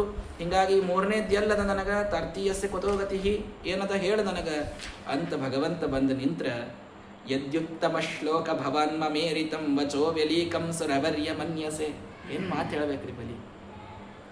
ನಾನು ಬಹಳ ಚಿಕ್ಕವ ಭಗವಂತ, ಅನಂತ ಕರುಣಾಮಯಿಯಾದ ನೀನೆಲ್ಲೇ, ಅತೀ ಕೀನಾಶ ಯೋಗ್ಯತೆ ಉಳ್ಳ ನಾನೆಲ್ಲೇ. ನೀ ನನಗೆ ಕೇಳ್ತಿ ಅನ್ನೋದೇ ವಿಚಿತ್ರ. ಅಂತೂ ಕೇಳಿ ಅಂದಮೇಲೆ ನನ್ನ ಬುದ್ಧಿಯೊಳ ಪ್ರಚೋದನೆ ಮಾಡಿ ನೀನೇ ನುಡಿಸ್ಲಿಗತ್ತಿ ಅಂತ ತಿಳ್ಕೊಂಡು ಒಂದು ಕೇಳ್ತೀನಿ, ನಿನಗೆ ಸರಿ ಅನ್ನಿಸ್ತಿತ್ತಂದ್ರೆ ಮಾಡು. ಕರೋಮೃತಂ ತನ್ನ ಭವೇತ್ ಪ್ರಲಂಬನಂ. ನನ್ನ ಮಾತು ಸುಳ್ಳು ಆಗಬಾರ್ದು ಅಂತಂದ್ರೆ ನಾನು 3 ಪಾದ ಕೊಡ್ತೀನಂತನ್ನೋದು ನಾನು ಹೇಳಿದ್ದು ಸತ್ಯ ಆಗ್ಬೇಕಂದ್ರೆ ಪದಂ ತೃತೀಯಂ ಕುರು ಶೀರ್ಷ್ಣಿ ಮೇ ನಿಜಂ. 3ನೇ ಪಾದವಂತಂದು ನನ್ನ ತಲೆ ಮೇಲೆ ಇಟ್ಟು ಉದ್ಧಾರ ಮಾಡಿಬಿಡು ಅಂತಂದು. ಇಷ್ಟು ಬಲಿ ಚಕ್ರವರ್ತಿ ತಾನು ಕೇಳಿದ್ರೆ ಭಗವಂತ ಶಬಾಷ್, ಇದು ಒಬ್ಬ ಭಕ್ತನ ಲಕ್ಷಣ. ತೇನಾಹಂ ನಿಗೃಹೀತೋಸ್ಮಿ ಭವತ ಭೂರಿಕರ್ಮಣ ಬದ್ಧಶ್ಚ ವಾರುಣೈ ಪಾಶೈ ನಾನು ವ್ರೀಡೆ ನಾವಿವ್ಯಥೆ. ಭಗವಂತ ನೀನು ಕಟ್ಟಿದ ಪಾಶ ಬಂಧನ ಯಾವುದೂ ನನಗೆ ವ್ಯಥಾ ಕೊಡ್ಲಿಕ್ಕತ್ತಿಲ್ಲ.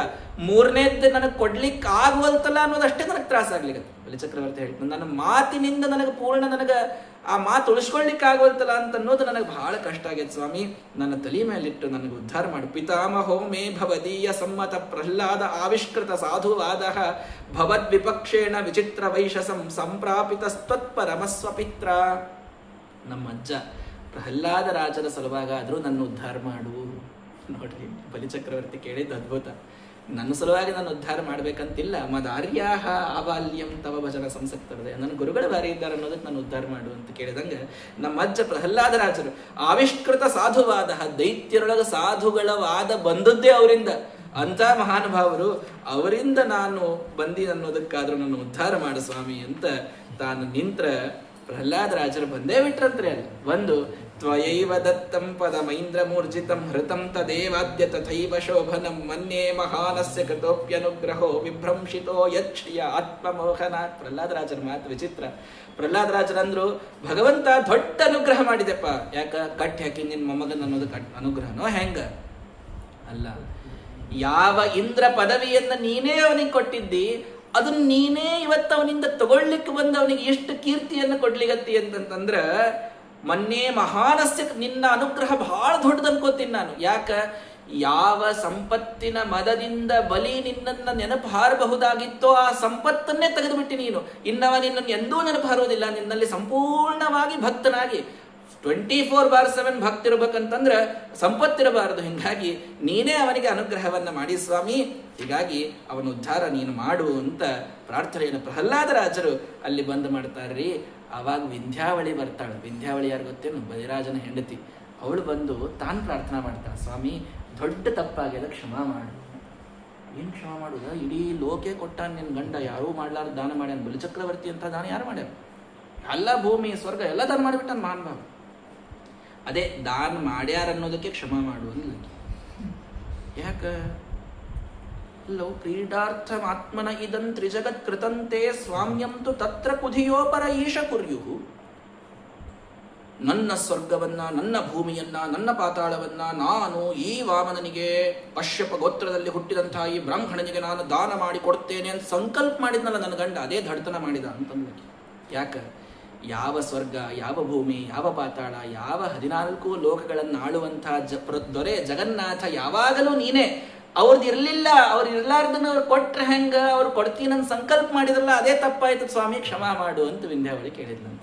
ನಮ್ಮದು ಇದ್ದದ್ದನ್ನು ನಾವು ತಗೋರಿ ಅಂತ ಕೊಡ್ಬೋದು. ಯಾರ್ದೋ ಮಂದಿ ತಂದು ತಗೋರಿ ಅಂತ ಕೃಷ್ಣಾರ್ಪಣ ಅಂದ್ಬಿಡ್ತಿರ್ತಾರೆ ಕೆಲವರು. ಮಂದೆಲ್ಲ ದಕ್ಷಿಣೆ ಹಾಕಿದ್ದಂತ ತಾವು ತಂದು ಆಚಾರ ಕೈಯಾಗ ಕೊಟ್ಟು ಕೃಷ್ಣಾರ್ಪಣ ರೀ ಆಚಾರ ಅಂತ ಎಲ್ಲ ದಕ್ಷಿಣೆ ತಾವೇ ಕೊಟ್ರು ಅಂತ ಅನ್ನೋರಂಗ. ಹಂಗ ಅವ್ರದ್ದು ಅಲ್ಲೇ ಅಲ್ಲದು, ಯಾವ್ದವ್ರದ್ದು ಅಲ್ಲೇ ಅಲ್ಲ, ಅದನ್ನ ಇವ್ರು ಕೊಡ್ತಾರೆ ಹೆಂಗ? ಎಲ್ಲ ಕಾಲಕ್ಕೂ ಈ ಎಲ್ಲ ಲೋಕಗಳಿಗೆ ಲೋಕನಾಥನಾಗಿದ್ದವನು ನೀನೇ ಸ್ವಾಮಿ, ನನ್ನ ಗಂಡ ಸಂಕಲ್ಪ ಮಾಡಿದ್ದಕ್ಕೆ ನನಗೆ ಕ್ಷಮಾ ಮಾಡು ಅಂತ ಏನು ಅದ್ಭುತವಾಗಿ ಆ ವಿಂಧ್ಯಾವಳಿ ತಾನು ಕೇಳ್ತಾಳೆ. ಬ್ರಹ್ಮದೇವರು ಬಂದಂದ್ರು, ಮುಂಚೆ ನಮ್ಮ ಕೃತ ಸರ್ವಸ್ವಂ ನಾಯಮರಕತಿ ನಿಗ್ರಹ. ಭಗವಂತ ಇವನನ್ನು ಕಟ್ಟು ಹಾಕೋದು ಸರಿಯಲ್ಲಪ್ಪ, ಇವನನ್ನ ನೀನು ಕ್ಷಮಾ ಮಾಡಿ ಬಿಟ್ಟು ಬಿಡು, ಇವನ ಬಂಧನದಿಂದ ಇವನಿಗೆ ಮುಕ್ತ ಮಾಡು ಅಂತಂದ್ರೆ ದೇವರು ಒಂದು ಮಾತು ಹೇಳ್ತಾನೆ, ಬ್ರಹ್ಮನ್ ಯಮ್ ಅನುಗೃಹಾಮಿ ತತ್ ವಿತ್ತಂ ವಿಧುನೋಮ್ಯಹಂ. ಬ್ರಹ್ಮದೇವರೇ, ಯಾರ ಮ್ಯಾಲೆ ಅನುಗ್ರಹ ಮಾಡಬೇಕು ಅಂತ ನನಗೆ ಇಚ್ಛಾ ಬಂದಿರ್ತದೋ ಮೊಟ್ಟ ಮೊದಲು ಅವರ ಸಂಪತ್ತನ್ನು ಕಸ್ಕೊಂಡ್ಬಿಡ್ತೀನಿ ನಾನು. ಯಾವಾಗ ಅವರಲ್ಲಿ ದಾರಿದ್ರ್ಯ ಬರ್ತದೋ ಆವಾಗ ಸರ್ವಾತ್ಮನ ನನ್ನನ್ನು ಅವರು ಶರಣಾಗತರಾಗಿ ಬರ್ತಾರೆ, ಅವರು ಪೂರ್ಣ ಉದ್ಧಾರಣ ಮಾಡ್ತೀನಿ. ಬಡತನವು ಬರಲದೆ ಭಗವದ್ ಭಜನೆ ಯೋಗ. ಬಡತನ ಬರುವುದೇ ಭಗವಂತನ ಅನುಗ್ರಹದಿಂದ ಬರ್ತದಂತ. ಯಾರೋ ಹೇಳಿದಲ್ಲ, ವಾಮನ ರೂಪಿಯಾದ ಭಗವಂತ ಹೇಳಿಗತ್ತಾನೆ, ಯನ್ಮದ ಪುರುಷ ಸ್ತಬ್ಧೋ ಲೋಕಂ ಮಾಂ ಚಾವಮನ್ಯತೆ. ಯಾವ ಶ್ರೀಮಂತಿಕೆಯ ಮದದಿಂದ ಇಡೀ ಲೋಕವನ್ನ ಅವಮಾನ ಮಾಡ್ತಾನ, ಭಗವಂತನನ್ನ ಅವಮಾನ ಮಾಡ್ತಾನ ಮನುಷ್ಯ, ಕೆಟ್ಟ ಸಂಪತ್ತನ್ನ ಮೊದಲವನಿಂದ ನಾನು ಕಸದು ಬಿಡ್ತೀನಿ. ಅದು ಹೋಯ್ತಂತಂದ್ರ ಮಾನಸ್ತಂಭ ನಿಮಿತ್ತಾನಾಂ ಜನ್ಮಾದೀನಾಂ ಸಮಂತತಃ. ಅದೇ ರೊಕ್ಕದ ಮದಾನೆ ಇವನನ್ನ ಆ ಜನ್ಮ ಮೃತ್ಯುಗಳ ಚಕ್ರದಲ್ಲಿ ತಿರುಗಾಡಿಸಿ ಉಳ್ಳಾಡಿಸಿ ಇಡುತ್ತದೆ ಇವನನ್ನ. ದರಿದ್ರರು ಯಾವಾಗಲೂ ಕೂಡ ಸರ್ವಾತ್ಮನ ನನಗೆ ಶರಣ ಬಂದು ಉದ್ಧಾರ ಆಗಿ ಹೋಗ್ಬಿಡ್ತಾರೆ. ಈ ಶ್ರೀಮಂತರು ಅಲ್ಲೇ ಅವರ ಮದದೊಳಗೆ, ಅಲ್ಲೇ ದರ್ಪದೊಳಗೆ, ಅಹಂಕಾರದೊಳಗೆ ಅಲ್ಲೇ ಉಳಿತಾರೆ. ಹೀಗಾಗಿ ನಾನು ಇವನಿಂದ ಕಸದುಕೊಂಡದ್ದು ಇವನಿಗೆ ಅನುಗ್ರಹ ಮಾಡಲಿಕ್ಕಾಗಿ. ಗುರುಗಳು ಬಂದು ತಡೆದ್ರು, ಯಾರು ಬೇಡ ಅಂದ್ರೂ ಯಾರದ್ದೂ ಕೇಳಲಾರ್ದೇನೆ ಸತ್ಯಂನ ಸೂರತಃ, ಇವನು ಸತ್ಯವನ್ನ ಬಿಡ್ಲಿಲ್ಲ. ನಾಯಂತ್ಯಜತಿ ಸತ್ಪಥಂ, ಒಳ್ಳೆಯ ದಾರಿಯನ್ನ ಒಟ್ಟಾರೆ ಇವನು ಬಿಡ್ಲಿಲ್ಲಲ್ಲ, ಇವನನ್ನು ಉದ್ಧಾರಣ ಮಾಡ್ತೀನಿ. ನಿಂದಂತು ನೀತಿ ನಿಪುಣ ಯದಿವಾ ಸ್ತುವಂತು ಲಕ್ಷ್ಮೀ ಸಮಾವಿಶತು ಗಚ್ಚತು ವಾ ಯಥಾರ್ಥಂ ಅದ್ಯೈವ ವಾ ಮರಣಮಸ್ತು ಯುಗಾಂತರೇವ ನ್ಯಾಯಾತ್ ಪಥ ಪ್ರವಿಚಲಂತಿ ಪದಂ ನ ಧೀರಾಹ. ಸುಭಾಷಿತದ ಭರ್ತೃಹರಿ ಹೇಳ್ತಾನೆ, ಏನ್ ಬೇಕಾದವ್ರು 4 ಜನ ಬಂದು ನಾವು ಅಲ್ಲಿಗತ್ತದ ಧರ್ಮವನ್ನ ಸ್ತೋತ್ರ ಮಾಡ್ಲಿ, ಕೆಲವ್ರು ಬಂದು ಏನ್ ಮಾಡ್ತೀರಿ ಅಂತ ನಿಂದ ಮಾಡ್ಲಿ, ಅನ್ನೋರು ಏನು ಬೇಕಾದ್ದನ್ಲಿ, ನಾವು ಮಾಡೋದ್ರಿಂದ ನಮಗೆ ಸಂಪತ್ತು ಬರಲಿ ಅಥವಾ ಇದ್ದ ಸಂಪತ್ತು ಕರಗಿ ಹೋಗಲಿ, ನಾವು ಮಾಡುವುದಕ್ಕೆ ನಮಗೆ ಇವತ್ತೇ ಮರಣ ಬರುವಂಥದ್ದೇ ಇರಲಿ, ಆದರೂ ಕೂಡ ಯಾವಾಗಲೂ ನ್ಯಾಯದ ಮಾರ್ಗದಿಂದ ಒಂದು ಹೆಜ್ಜೆಯನ್ನು ಆ ಕಡೆ ಈ ಕಡೆ ಇಡಲಾರ್ದಂಥ ವ್ಯಕ್ತಿ ಯಾವಿದ್ದಾನೋ ಅವನು ಧೀರ ಅಂತ ಕರೆಸ್ಕೊಳ್ತಾನೆ. ಹಾಗಾಗಿ ಎಷ್ಟು ಗುರುಗಳು ಬಂದು ಹೇಳಿದ್ರು ತಾನು ತನ್ನ ಸತ್ಯದ ಮಾರ್ಗವನ್ನು ಬಿಡಲಿಲ್ಲಲ್ಲ. ಹೀಗಾಗಿ ಇವನಿಗೆ ತಾವತ್ ಸುತಲ ಮಧ್ಯಾಸ್ತಾಂ ವಿಶ್ವಕರ್ಮ ವಿನಿರ್ಮಿತಂ, ವಿಶ್ವಕರ್ಮನೇ ನಿರ್ಮಾಣ ಮಾಡಿದಂತಹ ಸುತಳ ಲೋಕದಲ್ಲಿ ಮಹಾ ಇಂದ್ರದೇವರಷ್ಟು ಸಂಪತ್ತನ್ನ ಕೊಟ್ಟು ಅವನಿಗೆ ನಾನಲ್ಲಿ ಇರಲಿಕ್ಕೆ ಜಾಗವನ್ನು ಕೊಡ್ತೀನಿ. ಅಷ್ಟೇ ಅಲ್ಲ, ಈಗೂ ಇಂದ್ರನಂಗ ಆ ಸುತಳ ಲೋಕದೊಳಗಿರ್ತಾನ, ಮುಂದೆ ಇವನೇ ಇಂದ್ರನೇ ಆಗ್ತಾನ, ಮುಂದಿನ ಮನ್ವಂತರಕ್ಕೆ ಇವನನ್ನೇ ನಾನು ಇಂದ್ರನನ್ನಾಗಿ ಮಾಡ್ತೀನಿ ಅಂತ ವಾಮನ ರೂಪಿಯಾದ ಭಗವಂತ ನೋಡ್ರಿ. ಕಿಮಲಭ್ಯಂ ಭಗವತಿ ಪ್ರಸನ್ನೇ ಶ್ರೀನಿಕೇತನೆ. ಭಗವಂತ ಕೊಡ್ಲಿಕ್ಕೆ ನಿಂತ ಅಂದ್ರೆ ಅವನಿಗೆ ಅನಂತ ಕೈಯವರಿ, ನಮಗೆ ಹಿಡ್ಕೊಳ್ಳಿಕ್ಕಿರುವ ಎರಡೇ ಕೈ ಸಾಲಂಗೆ ಇಲ್ಲ, ಅಷ್ಟು ಭಗವಂತ ಕೊಟ್ಟು ಮುಗಿಸ್ತಾನೆ. ಸುತಲಂ ಸ್ವರ್ಗಿಭಿಪ್ರಾರ್ಥ್ಯಂ, ಸ್ವರ್ಗದೊಳಗಿದ್ದವರು ಅನ್ಬೇಕು ನೋಡ್ರಿ, ಇಂಥ ಲೋಕ ನಮಗೆ ಬೇಕಾಗಿತ್ತು ಅಂತ, ಅಂಥ ಒಂದು ಸಂಪತ್ನೊಳಗೆ ಅವನನ್ನು ನಾನು ಮೆರೆಸ್ತೀನಿ ಅಂತ ಹೇಳಿ ಭಗವಂತ ಅವನ ತಲೆ ಮೇಲೆ ಕಾಲಿಡ್ತಾನಂತ. ಅಹೋ ಪ್ರಸಾದೋಸ್ಯ ಕೃತ ಸಮುದ್ಯತಃ ಪ್ರಪನ್ನ ಭಕ್ತಾರ್ಥವಿದೌ ಸಮಾಹಿತಃ ಯಲ್ ಲೋಕಪಾಲೈಸ್ತದನುಗ್ರಹೋ ಅಮರೈಹಿ ಅಲಬ್ಧ ಪೂರ್ವೋ ಅಪಸದೇ ಅಸುರೇ ಅರ್ಪಿತಃ. ಅಸುರನೊಳಗೆ ಇಂಥ ಅನುಗ್ರಹನ ಭಗವಂತ, ದೇವತೆಗಳಿಗೂ ಸಿಗಲಾರ್ದಂಥ ನಿನ್ನ ಪಾದದ ಸ್ಪರ್ಶವನ್ನು ನನ್ನ ತಲೆ ಮೇಲೆ ಇವತ್ತು ನೀನು ಇಡ್ಲಿಗತ್ತಿ ಅಂತಂದ್ರೆ ಬದ್ಧಾಂಜಲಿಯಾಗಿ ತಾನು ನಿಂತು ಬಿಟ್ಟನಂತ. ನಿಂತು ಆ ಬಲಿ ತಾನು ಕೆಳಗೆ ಸುತಳ ಲೋಕಕ್ಕೆ ಅಲ್ಲಿ ಇಳಿತಾ ಇದ್ದಾನೆ. ಪ್ರಹ್ಲಾದರಾಜರು ಬಂದರು. ನೇಮಂ ವಿರಿಂಚೋ ಲಭತೆ ಪ್ರಸಾದಂ ನ ಶ್ರೀರ್ನ ಶರ್ವಕ್ಕಿ ಮುತಾಪರೇತೆ. ಯಾವ ಬ್ರಹ್ಮದೇವರು ರುದ್ರದೇವರು ಯಾರಿಗೂ ಇಂದ್ರಾದಿ ಎಲ್ಲ ದೇವತೆಗಳು ಕೂಡ ಇದ್ದಾರೆ, ಯಾರೂ ಈ ಅನುಗ್ರಹ ಪಡೆದಿಲ್ಲ ಭಗವಂತ. ಯಾಕ? ಎನ್ನೋ ಸುರಾಣಾಮಸಿ ದುರ್ಗ ಪಾಲೋ ವಿಶ್ವಾಭಿವಂದೈರಭಿವಂದಿತಾಂಗ್ರಿಹಿ. ವಿಶ್ವ ಬಂದು ಯಾವ ದೇವತೆಗಳನ್ನ ಇವತ್ತು ವಂದಿಸ್ತದೋ ಆ ಎಲ್ಲ ದೇವತೆಗಳು ಬಂದು ನಿನ್ನನ್ನು ವಂದಿಸಿದರೆ ಅಂಥ ತ್ರೈಲೋಕ್ಯಾಧಿಪತಿಯಾದ ನೀನು ಇವತ್ತು ಆ ಸುತಳ ಲೋಕದೊಳಗೆ ಏನಾಗೇನು ಗೊತ್ತೇನ್ರಿ ಭಗವಂತ? ಬಲಿಚಕ್ರವರ್ತಿ ತಾನು ರಾಜ್ಯ ಆಳಿದ್ರೆ ಅಗಶಿ ಬಾಗಿಲಿಗೆ ದ್ವಾರಪಾಲಕಾಗಿ ನಿಂತಾನಂತೆ ತ್ರಿವಿಕ್ರಮ ರೂಪಿಯಾದ ಭಗವಂತ. ಯಾವನಿಗೆ ಈ ಭಾಗ್ಯದ? ಪ್ರಹ್ಲಾದರಾಜ ಹೇಳ್ತಾರ, ನೇಮಂ ವಿರಿಂಚೋ ಲಭತೆ ಪ್ರಸಾದ. ಬ್ರಹ್ಮದೇವರಿಗೂ ಭಗವಂತ ಇಂಥ ಅನುಗ್ರಹ ನೀ ಮಾಡಿರ್ಲಿಕ್ಕಿಲ್ಲ ಅಂತ ಹೇಳ್ಬಿಡ್ತಾರ ಅವರು ಸ್ಪಷ್ಟವಾಗಿ. ಅಂದ್ರೆ ಅಷ್ಟು ನಮ್ಮ ಅಸುರ ಜಾತಿಯಲ್ಲಿ ಇದ್ದವರಿಗೂ ಕೂಡ ನೀನು ನನ್ನ ಅನುಗ್ರಹವನ್ನು ಮಾಡಿದೆಯಪ್ಪ ಅಂತ ಹೇಳಿದಾಗ ಪ್ರಹ್ಲಾದ, ವತ್ಸ ಪ್ರಹ್ಲಾದ ಭದ್ರಂತೆ ಪ್ರಯಾಹಿ ಸುತಲಾಲಯಂ, ಮೊಮ್ಮಗನ ಜೊತೆಗೆ ನೀನೂ ಕೂಡ ಆ ಸುತಲದೊಳಗೇನೆ ಇದ್ದು ವಾಸ ಮಾಡಪ್ಪ. ನಿತ್ಯಂ ದ್ರಷ್ಟಾಸಿ ಮಾಂ ತತ್ರ, ನಿತ್ಯದಲ್ಲಿ ಗದೆಯನ್ನು ಹಿಡಿದುಕೊಂಡು ನಿಂತ ನನ್ನ ತ್ರಿವಿಕ್ರಮ ರೂಪವನ್ನ ಪ್ರತ್ಯಕ್ಷವಾಗಿ ನೀನೊಬ್ಬನು ನೋಡ್ತೀಯಾ. ಪ್ರಹ್ಲಾದರಾಜರಿಗೆ ಭಗವಂತ ದರ್ಶನ ಕೊಡ್ತಾ ಅಲ್ಲಿಯೇನೆ ಆ ಸ್ಥಳ ಲೋಕದಲ್ಲಿ ವಾಸ ಮಾಡ್ತಾನೆ. ಆ ರೀತಿಯಲ್ಲಿ ಬ್ರಹ್ಮನ್ ಸಂತನು ಶಿಷ್ಯಸ್ಯ ಕರ್ಮಛಿದ್ರಂ ವಿತನ್ಮತಃ ಯತ್ತತ್ ಕರ್ಮಸು ವೈಷಮ್ಯಂ ಬ್ರಹ್ಮದೃಷ್ಟಂ ಸಮಂ ಭವೇತ್. ಆ ಭಗವಂತ ಹೇಳಿದ 100ನೆಯ ಆಶ್ವಮೇಧ ನಿಂತಿದೆ, ಬಲಿಚಕ್ರವರ್ತಿ ಅವನು ಹೋಗಿಬಿಟ್ಟ ಯಜಮಾನ. ಹಾಗಾಗಿ ಆ ಯಜ್ಞ ಅರ್ಧದಲ್ಲಿ ನಿಂತು ಅಂತಂತಂದ್ರೆ ಎಲ್ಲರಿಗೂ ಅದು ಲೋಕಕ್ಕೆ ಮಂಗಳಪ್ಪ, ನಿಲ್ಲಿಸ್ಬೇಡ, ಅದನ್ನು ಪೂರ್ಣ ಮಾಡು ಸ್ವಾಮಿ ಅಂತ. ಆ ಪೂರ್ಣ ಮಾಡುವಂತ ಬ್ರಹ್ಮದೇವರಿಗೆ ಭಗವಂತ ತಾನು ಹೇಳಿದ್ರೆ ಅವರನ್ನು ಮಾತು ಹೇಳ್ತಾರೆ ಭಾಗವತದೊಳಗೆ. ಇವತ್ತು ಎಲ್ಲರಿಗೂ ಅದು ಶ್ಲೋಕ ಗೊತ್ತು, ಭಾಗವತದಂದು ಗೊತ್ತಿಲ್ಲ. ಮಂತ್ರತಸ್ತಂತ್ರತಶ್ಛಿದ್ರಂ ದೇಶ ಕಾಲಾರ್ಹ ವಸ್ತುತಃ ಸರ್ವಂ ಕರೋತಿ ನಿಶ್ಚಿದ್ರಂ ಅನುಸಂಕೀರ್ತನಂ ತವ ಅಂತ ಬ್ರಹ್ಮದೇವರು ಹೇಳ್ತಾರೆ. ಮಂತ್ರ ಉಳದದ, ತಂತ್ರ ಉಳದದ, ದೇಶ ಉಳದದ, ಕಾಲು ಉಳದದ, ಎಲ್ಲೋ ಏನೆಲ್ಲ ಛಿದ್ರ ಆಗ್ಯಾವಲ್ಲ ನಾವು ಮಾಡೋ ಕರ್ಮದೊಳಗೆ, ಅದು ಎಲ್ಲದಕ್ಕೂ ಒಂದೇ ನಿಶ್ಚಿದ್ರ ಆಗ್ಲಿಕ್ಕೆ ಉಪಾಯ ಅಂತಂದ್ರೆ ನಾರಾಯಣಾನ್ ಸ್ಮರಣ ಮಾಡಿದ್ರೆ ಪೂರ್ಣ ಆಗ್ಬಿಡ್ತದೆ. ಪ್ರತಿಯೊಂದು ಪೂಜಾ ಕರ್ಮದೊಳಗ, ಎಲ್ಲಾ ಕರ್ಮದೊಳಗ ಮಧ್ಯದೊಳಗೆ ವಿಷ್ಣವೇ ನಮಃ ವಿಷ್ಣವೇ ನಮಃ ವಿಷ್ಣವೇ ನಮಃ ಅಂತ 3 ಸಲ ಅನ್ರಿ, ಮಾಡಿದ ಎಲ್ಲಾ ಲೋಪದೋಷಗಳು ತಾನಾಗಿ ಪೂರ್ಣ ಆಗ್ಬಿಡ್ತವೆ. ಅಂಥದ್ದು ನೀನೇ ಇಲ್ಲಿ ಬಂದಾಗ ಯಾವ ಯಜ್ಞೇಶನೇ ನೀನಿಲ್ಲಿ ಬಂದೀಯ, ಹಾಗಾಗಿ ಯಾವ ಯಜ್ಞವೋ ಪೂರ್ಣ ಅಲ್ಲ ಸ್ವಾಮಿ ಅಂತ ಹೇಳಿ ಅವರು ಅಂತೂ ಆ ಯಜ್ಞದ ಮಂತ್ರಗಳಲ್ಲಿ ಮುಗಿಸಿದ್ದಾರೆ. ಭಗವಂತ ಆ ಸ್ವರ್ಗದ ಆಧಿಪತ್ಯವನ್ನ ತಾನು ಬಲಿಯಿಂದ ಪಡೆದುಕೊಂಡು ಅದನ್ನ ತನ್ನ ಅಣ್ಣಂದಿರಾದಂತಹ ದೇವತೆಗಳಿಗೆ ತಾನು ಕೊಟ್ಟ ಅಂತ ವಾಮನನ ಅದ್ಭುತವಾದಂತಹ ಕಥೆಯನ್ನು ಹೇಳಿ, ಇದಂ ದೇವದೇವಸ್ಯ ಹರಿಯರ ಅದ್ಭುತ ಕರ್ಮಣಃ ಅವತಾರಾನುಚರಿತಂ ಶೃಣ್ವನ್ಯಾತಿ ಪರಾಂಗತಿಂ. ಆ ಭಗವಂತನ ಅವತಾರದ ವಾಮನಾವತಾರದ ಕಥೆಯನ್ನು ಕೇಳುವಂಥವ ಶ್ರೇಷ್ಠವಾದ ಗತಿಯನ್ನ ತಾನು ಪಡೀತಾನೆ ಅಂತ ಹೇಳ್ತಾ ಇದ್ದಾರೆ. ಇಂಥ ಭಗವಂತ ತಾನು ಇನ್ನೊಂದು ಸ್ವಲ್ಪ ಸಮಯವನ್ನು ತೆಗೆದುಕೊಂಡು ಈ ಅಷ್ಟಮ ಸ್ಕಂದದ ಕೊನೆಯ ಕಥೆಯೊಂದನ್ನು ಹೇಳಿಬಿಡುತ್ತೇನೆ. ಭಗವನ್ ಶ್ರೋತುಮಿಚ್ಛಾಮಿ ಹರೇ ಅದ್ಭುತ ಕರ್ಮಣಃ ಅವತಾರ ಕಥಾಮಾದ್ಯಂ ಮಾಯಾ ಮತ್ಸ್ಯ ವಿಡಂಬನಾಂ ಅಂತ ರಾಜನಾದಂತಹ ಪರೀಕ್ಷಿತ ಶುಕಾಚಾರ್ಯ ಕೇಳ್ತಾನೆ. ಅದ್ಭುತ ಕರ್ಮಗಳುಳ್ಳಂತಹ ಭಗವಂತನ ಮತ್ಸ್ಯ ರೂಪದ ಕಥೆಯೊಂದನ್ನು ನನಗೆ ತಿಳಿಸ್ರಿ, ಯಾಕಂದ್ರೆ ಈ ವೈವಸ್ವತ ಮನ್ವಂತರ ಪ್ರಾರಂಭ ಆಗ್ಲಿಕ್ಕೆ ಕಾರಣನೇ ಈ ಮತ್ಸ್ಯಾವತಾರ, ಅದರ ಕಥೆಯೊಂದನ್ನು ನನಗೆ ತಿಳಿಸ್ಬಿಡ್ರಿ ಅಂತಂದಾಗ ಆ ಭಗವಂತನ ಮತ್ಸ್ಯ ರೂಪವನ್ನ ಅವರು ಹೇಳ್ತಾ ಇದ್ದಾರೆ. ಆಸೀದತೀತ ಕಲ್ಪಾಂತೆ ಬ್ರಹ್ಮೋ ನೈಮಿತ್ತಿಕೋ ಲಯ. ಹಿಂದಿನ ಕಲ್ಪ ಮುಗಿದಾಗ ನೈಮಿತ್ತಿಕ ಲಯ ಅಂತ ಹೇಳಿದ್ನಲ್ಲ, ದೈನಂದಿನ ಪ್ರಳಯ ಅಂತ ಅನ್ನೋದಾಗಿತ್ತು. ಆವಾಗ ಆ ಪ್ರಳಯವಾದಾಗ ಏನಾಯಿತು ಅಂತಂತಂದ್ರೆ, ಈ ಪ್ರಳಯ ಮತ್ತು ಖರೆ ಪ್ರಳಯ ಅಂತಲ್ಲ, ಮನ್ವಂತರ ಮುಗಿದಾಗ ಅಲ್ಲಿದಲ್ಲೇ ಆಗುವಂಥ ಪ್ರಳಯ ಇವೆಲ್ಲ. ಪೂರ್ಣ ಇಡೀ ಲೋಕೆಲ್ಲ ಪ್ರಳಯ ಆಗ್ತದಂತ ಹಂಗಲ್ಲ ಇದೆಲ್ಲ, ಆಯ್ತಾ. ಆ ಪ್ರಳಯ ಆಗುವಂತಹ ಸಂದರ್ಭದೊಳಗ ಹಯಗ್ರೀವ ಅಂತ ಒಬ್ಬ ಅಸುರ, ಹಯಗ್ರೀವ ರೂಪಿ ಭಗವಂತಲ್ಲ, ಹಯಗ್ರೀವಾಸುರ ಅಂತ, ಕುದುರೆ ಮುಖದ ಒಬ್ಬ ಅಸುರ. ಅವ ಬ್ರಹ್ಮದೇವರ ಮುಖದಿಂದ ಬಂದ ಎಲ್ಲಾ ವೇದಗಳನ್ನ ಅಪಹಾರ ಮಾಡ್ಕೊಂಡು ತಾನು ಹೋಗಿಬಿಟ್ಟಿರ್ತಾನೆ. ಅವಾಗ ಸತ್ಯವ್ರತ ಅಂತ ಒಬ್ಬ ರಾಜರ್ಷಿ, ಒಬ್ಬ ರಾಜ. ಆ ಸತ್ಯವ್ರತ ಅನ್ನುವಂಥ ರಾಜ ಭಗವಂತನ ಕುರಿತಾಗಿ ಅದ್ಭುತವಾದ ತಪಸ್ಸನ್ನೆಲ್ಲ ಮಾಡುವಂತಹ ವ್ಯಕ್ತಿ ಒಂದು ಸಲ ತಾನು ಸಮುದ್ರಕ್ಕಂತ ಹೇಳಿ ಅರ್ಘ್ಯ ಕೊಡಬೇಕು ಅಂತ ಹೋಗ್ಯಾನ. ಅರ್ಘ್ಯ ಕೊಡ್ಲಿಕ್ಕೆ ಹಿಂಗ ಬೊಗಸೆಯೊಳಗೆ ನೀರು ಹಿಡ್ಕೊಂಡ್ರ ಅದ್ರ ಜೊತೆ ಒಂದು ಸಣ್ಣ ಬಂಗಾರದ ಮೀನು ಬಂದು ಬಿಡುತ್ತಂತೆ. ಆ ಮೀನು ಮರಳಿ ಹಾಕ್ತೇನೆ ಅಂದ್ರೆ, ಹಾಕ್ಬೇಡ ನನಗೆ, ಯಾದೇಭ್ಯೋ ಜ್ಞಾತಿಗಾತಿಭ್ಯೋ ದೀನಂ ಮಾಂ ದೀನವತ್ಸಲ, ನಾನು ಸಣ್ಣ ಮೀನು ದೊಡ್ಡ ತಿಮಿಂಗಲೆಲ್ಲ ನನ್ನ ತಿಂದು ಹಾಕ್ಬಿಡ್ತಾವಪ್ಪ, ಹಾಕ್ಬೇಡ ನನ್ನ ರಾಜ ಅಂತ ಮಾತಾಡ್ಬಿಡ್ತಿದ್ರು. ಮಾತಾಡು ಮೀನು ನನ್ನ ಕಡೆಗಿದ್ರೆ ಎಷ್ಟು ಅದ್ಭುತ ಅನಿಸ್ತದ ಅಂತ ಹೇಳಿ ತನ್ನ ಕಮಂಡದೊಳಗೆ ಅದನ್ನು ತಗೊಂಡು ಬಂದ ಪಾಪ ಮನೆಗೆ. ಕಮಂಡಲ ಒಳಗೆ ಒಂದು ರಾತ್ರಿ ಒಳಗೆ ವರ್ಧಿಸಿ ನನಗೆ ಈ ಜಾಗ ಸಾಲವಲ್ತು ಅಂತ ಅದು ಹೇಳಿತು.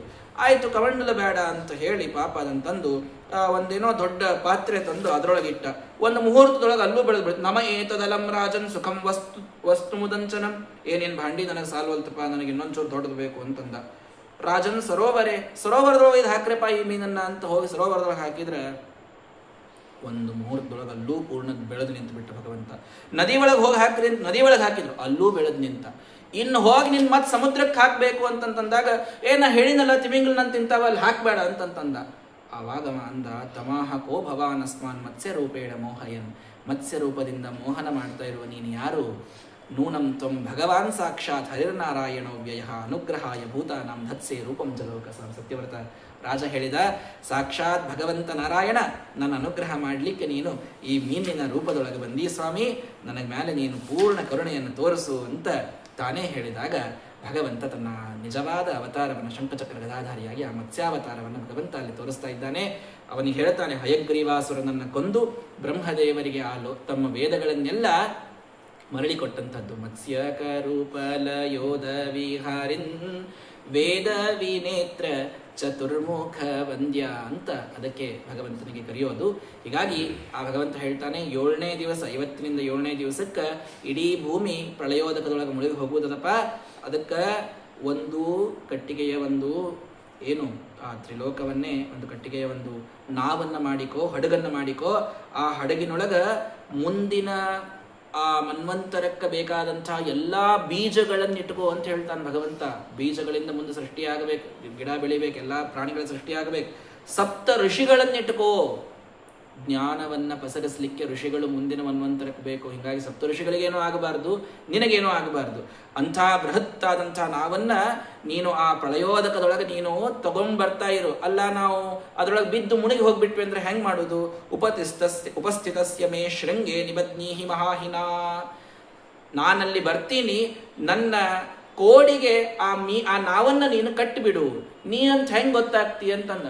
ಯಾವ ಮೀನಿಗೆ ಕೋಡಿರ್ತದ ಅಂತ ಭಗವಂತ, ಎಲ್ಲ ಮೀನಿಗೆ ಕೋಡಿರ್ತದೆ, ನನ್ನೊಂದಿಗೆ ಇರ್ತದೆ. ಹೀಗಾಗಿ ಆ ಕೋಡಿಗೆ ನೀನು ನಾವನ್ನ ಕಟ್ಟಿಬಿಡು, ನಿನ್ನನ್ನ ಋಷಿಗಳನ್ನ ಎಲ್ಲರನ್ನೂ ನಾನು ಈ ಪ್ರಳಯೋದಕದಿಂದ ಪಾರು ಮಾಡ್ತೀನಿ ಅಂತ ಹೇಳ್ತಾನೆ. 7ನೇ ದಿವಸಕ್ಕೆ ಸಮುದ್ರ ಉದ್ವೇಳವಾಗಿ ತಾನು ಬಂದಾಗ ಆ ನಾವಿನೊಳಗೆ ಕೂತು ಕಾಯ್ತಾ ಇದ್ದಾನೆ. ಬಂಗಾರದ ಒಂದು ಮೀನು, ಪ್ರೋಷ್ಠೀಶ ವಿಗ್ರಹ ಸುನಿಷ್ಠೀವ ನೋದ್ಧತ ವಿಶಿಷ್ಟಾಂಬುಚಾರಿ ಜಲಧೇ ಅಂತ ಕಾಷ್ಟಾಂತರಾಹಿತ ವಿಚೇಷ್ಟಾಗಮೌಘ ಪರಮೇಷ್ಠೀಡಿ ತತ್ವಮವಮಾಂ. ವಿಚೇಷ್ಟಾಗಮೌಘ, ಆಗಮಗಳ ಓಘ ಅರ್ಥಾತ್ ಆ ವೇದಗಳ ಎಲ್ಲ ವೇದಗಳ ಗುಂಪು ವಿಚೇಷ್ಟ ಆದಾಗ ಅದನ್ನು ತಂದುಕೊಟ್ಟು ಪರಮೇಷ್ಠೀಡಿತ, ಬ್ರಹ್ಮದೇವರಿಂದ ಸುತವಾದಂತಹ ಅವತಾರ. ಪರಮೇಷ್ಠೀಡಿ ತತ್ವಮವಮಾಂ. ಪ್ರೇಷ್ಟಾರ್ಕಸೂನು ಮನು, ಅರ್ಕಸೂನು ಮನು ವಿವಸ್ವಾನ್, ಅವನ ಮಗ ವೈವಸ್ವತ ಆ ಮನು. ಪ್ರೇಷ್ಟಾರ್ಕಸೂನು ಮನು ಚೇಷ್ಟಾರ್ಥಂ ಆತ್ಮವಿದತೀಷ್ಟೋ ಯುಗಾಂತ ಸಮಯೇ. ಸ್ಥೇಷ್ಠ ಆತ್ಮಶೃಂಗ ಅಂದ್ರೆ ತನ್ನ ಕೋಡು, ಆತ್ಮಶೃಂಗ ಧೃತ ಕಾಷ್ಟಾಂಬುವಾಹನ, ಕಟ್ಟಿಗೆಯ ಅಂಬುವಾಹನ ಅಂದ್ರೆ ಹಡಗು, ಕಾಷ್ಟಾಂಬುವಾಹನ.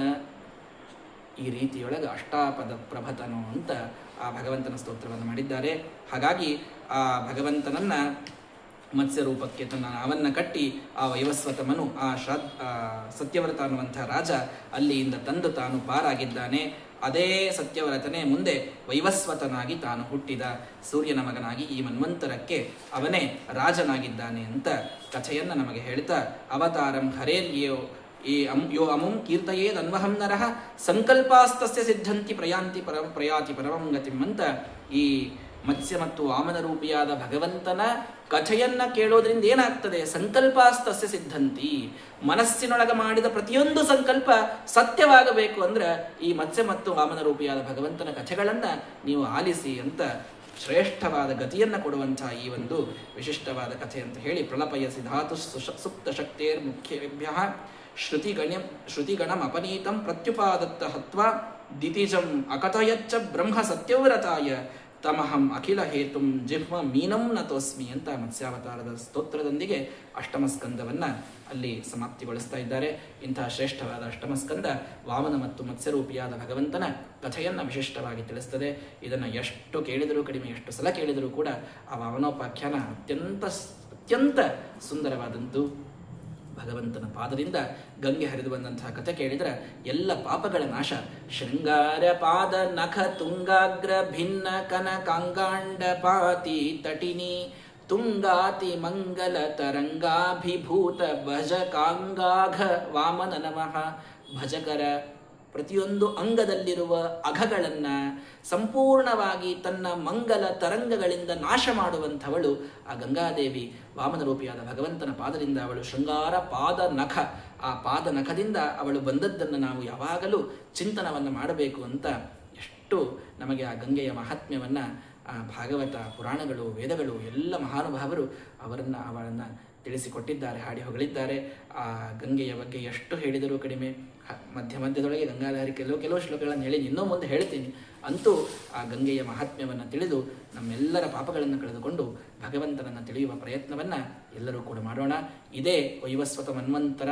ಆ ವೈವಸ್ವತ ಮಗನೇ ಇಕ್ಷ್ವಾಕು. ಆ ಇಕ್ಷ್ವಾಕುವಿನಿಂದ ಮುಂದೆ ಬಂದದ್ದೇ ಸೂರ್ಯವಂಶ. ಯಾಕಂದರೆ ಇದು ಸೂರ್ಯನ ಮಗ ವೈವಸ್ವತನ ಮಗ ಇಕ್ಷ್ವಾಕು, ಅವನಿಂದ ಮುಂದೆ ಬಂದದ್ದು ಇದು ಸೂರ್ಯವಂಶ ಅಂತ ಆಗ್ತದೆ. ಅದೇ ಸೂರ್ಯವಂಶದಲ್ಲಿ ಬಂದಂತಹ ಪುರೂರವನಿಂದಲೇ ಸೋಮವಂಶ. ಎರಡೂ ಕೂಡ ಒಂದೇ ವಂಶ ಅಲ್ಲಿ ಇದ್ದಂಥದ್ದು. ಅದೇ ಎಷ್ಟು ವಿಚಿತ್ರ ಕಥೆ ಅಂತ ಅನ್ನೋದು ನಿಮಗೆ ನವಮಸ್ಕಂದದಲ್ಲಿ ಅದು ಗೊತ್ತಾಗ್ತದೆ. ಸೂರ್ಯ ಮತ್ತು ಚಂದ್ರವಂಶದ ಕಥೆಗಳು, ರಾಜರ, ಅಂಬರೀಷಂ ಚಕ್ರವರ್ತಿ ಮೊದಲಾದ ಮಹಾನುಭಾವರ, ರಂತಿದೇವ ಮೊದಲಾದಂತಹ ರಾಜರ ಕಥೆಗಳನ್ನು ತಿಳಿಸುವಂತಹ ಈ ನವಮಸ್ಕಂದವನ್ನು ನಾಳೆಯಿಂದ ವಿಶೇಷವಾಗಿ ಶ್ರವಣವನ್ನು ಮಾಡೋಣ ಅಂತ ಹೇಳ್ತಾ ಭಗವಂತನ ಪಾದಕಮಲಗಳಿಗೆ ಈ ಅಷ್ಟಮಸ್ಕಂದ ಅನುವಾದವನ್ನು ಗುರುವಂತರ್ಗತನಾಗಿ ಆ ಭಗವಂತನಲ್ಲಿ ಸಮರ್ಪಣೆಯನ್ನು ಮಾಡೋಣ. ಶ್ರೀಕೃಷ್ಣಾರ್ಪಣಮಸ್ತು. ಹರಯೇ ನಮಃ.